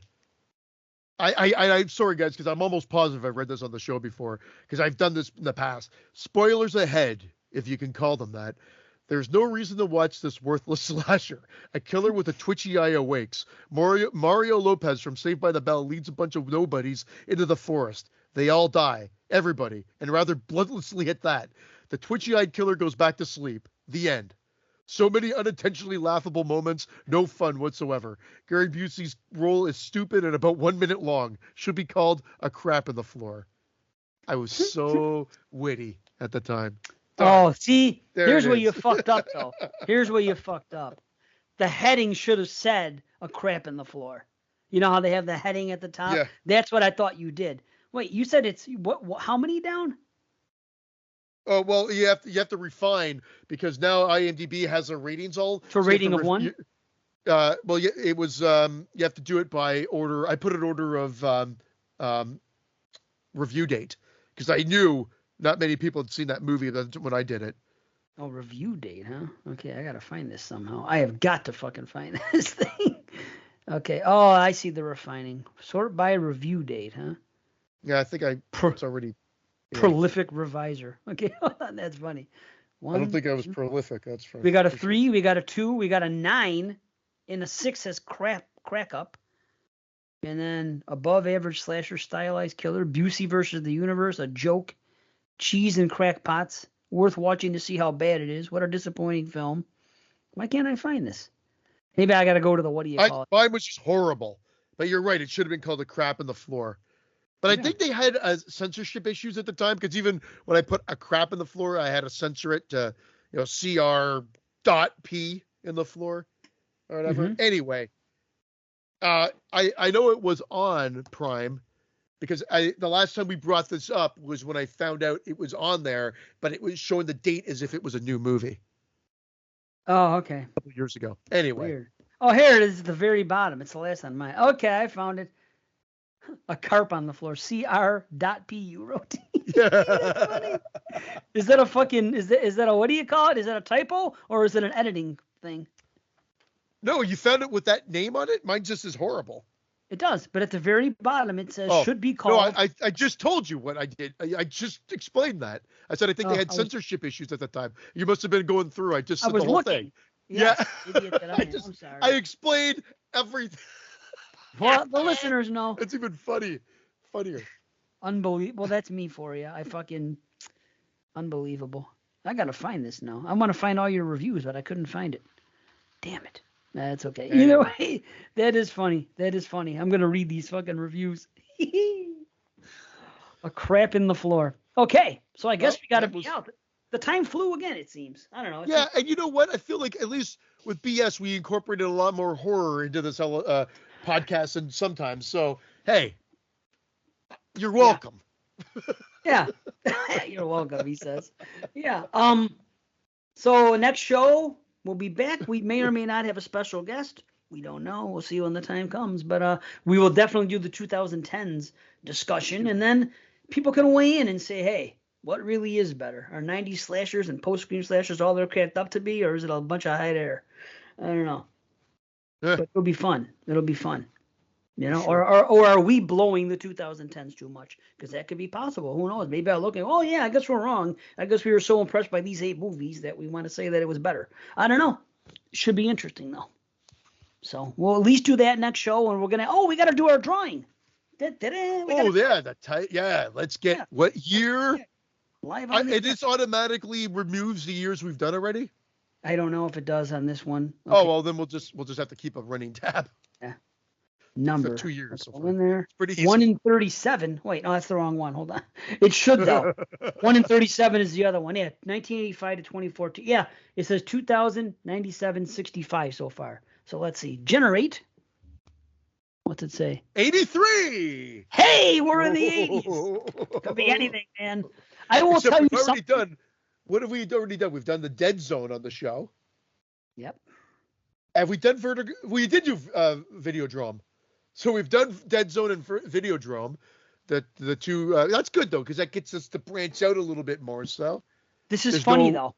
We were discussing this the other day in a chat, because we're doing the summer series, and Dave Parker's on the 83 show, and he goes, honestly, 83 isn't as strong as you think it is. And we started getting into discussion. I said, well, we got this, and this, and there really isn't a lot. There's Videodrome, there's Dead Zone, there's I forgot what I said, but we discussed some movies, and I was like, you know what? You're right. It isn't as strong as you. The Psycho 2 was my standout, but yeah, which we've done on the show too. Like, we've got to make sure that's the other thing, because we've done a chunk of films, so it's definitely gonna limit, or not limit, but we're gonna be having to pick things that we would have normally not done. Twilight Zone, the movie. Which I think we did. No, I never reviewed that movie. I'm a big fan of it. I would have known if I reviewed it. Sleepaway Camp, which we did. It's fucking crazy. Sweet 16, The Being, Mountaintop Motel Massacre, Curtains. Curtains, one of your favorites. Christine, great movie. See, that's what I'm saying. It actually is a weaker year than you thought. Isn't that something? Who would have thought? 1983, in the middle of all that, here's a list of them all. Amityville, 3D, American Nightmare, we've done that. Blade in the Dark, Boogeyman 2, the original Boogie. Christine, Cujo, Curtains, Deadly Spawn, Death Warmed Up, something, Demon Murder Case, Demons of Ludlow, Devonsville Terror, Dracula Tan something, Eyes of Fire, Final Terror, Frightmare, Grizzly 2, Hansel and Gretel, House of Long Shadows, The Hunger, Jaws 3D, Julie Darling, The Keep, Killing of Satan, Mausoleum, Mongrel, Mortuary. One of those two was good. I forgot which one. Mountaintop or Mortuary or Mausoleum. I liked it. Wow. Night to Dismember, Nightmares. Another what do you call it?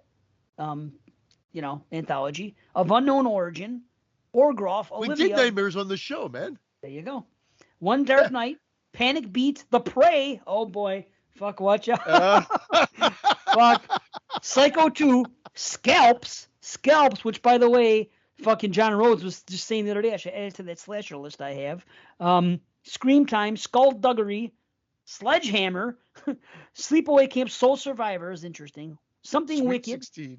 Spasms, Sweet 16, Twilight Zone, Videodrome, and Zeter. That's our list. Yeah, See, isn't it weird that 1983?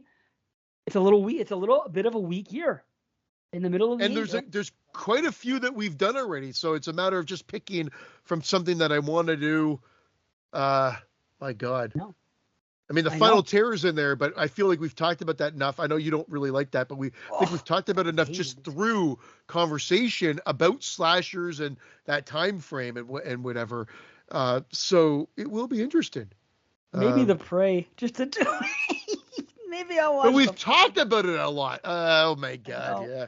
But those guys love it. I know that fucking Chris A.K. Scott loves it, and Gary Miller. They fucking love the movie. Well, maybe we'll throw three. Maybe we'll throw three out for voting then, to allow them to pick the actual top. Maybe we'll pick like 5 movies out there and say fuck it. Sure. We're not really excited. Whatever wins. Because really, what is there to choose from? Cujo, maybe. Yeah. I don't fucking know. Curtains. I swear we did Cujo, man. I swear we did Cujo because I remember talking about it. I think we got a year. I don't know what it is. I feel like we talked about Cujo on the show. Now, whether or not it was just what we watched or whatever, but I feel like we talked about it. Louis Teague. I feel like we did that and whatever. It's resonating for me. Weird. The Deadly Spawn is fun. I discovered it because of fucking what do you call it? I never saw it before, and Brian picked it for fucking ABCs, and I enjoyed it. The Deadly Spawn. So maybe that one. Was, I don't know. That one was at the video store all the time, so I kind of remember watching it, and I know it got I think it got like a cleaned up release on like Blu-ray. Oh really? Well. Yeah. Man, which one is it? Mausoleum or fucking Mortuary? One of them is actually good. It's a slasher. Mausoleum. I liked that fucking movie. Supernatural type slasher, supernatural horror movie, I should say. Have you seen it? Yes, with the.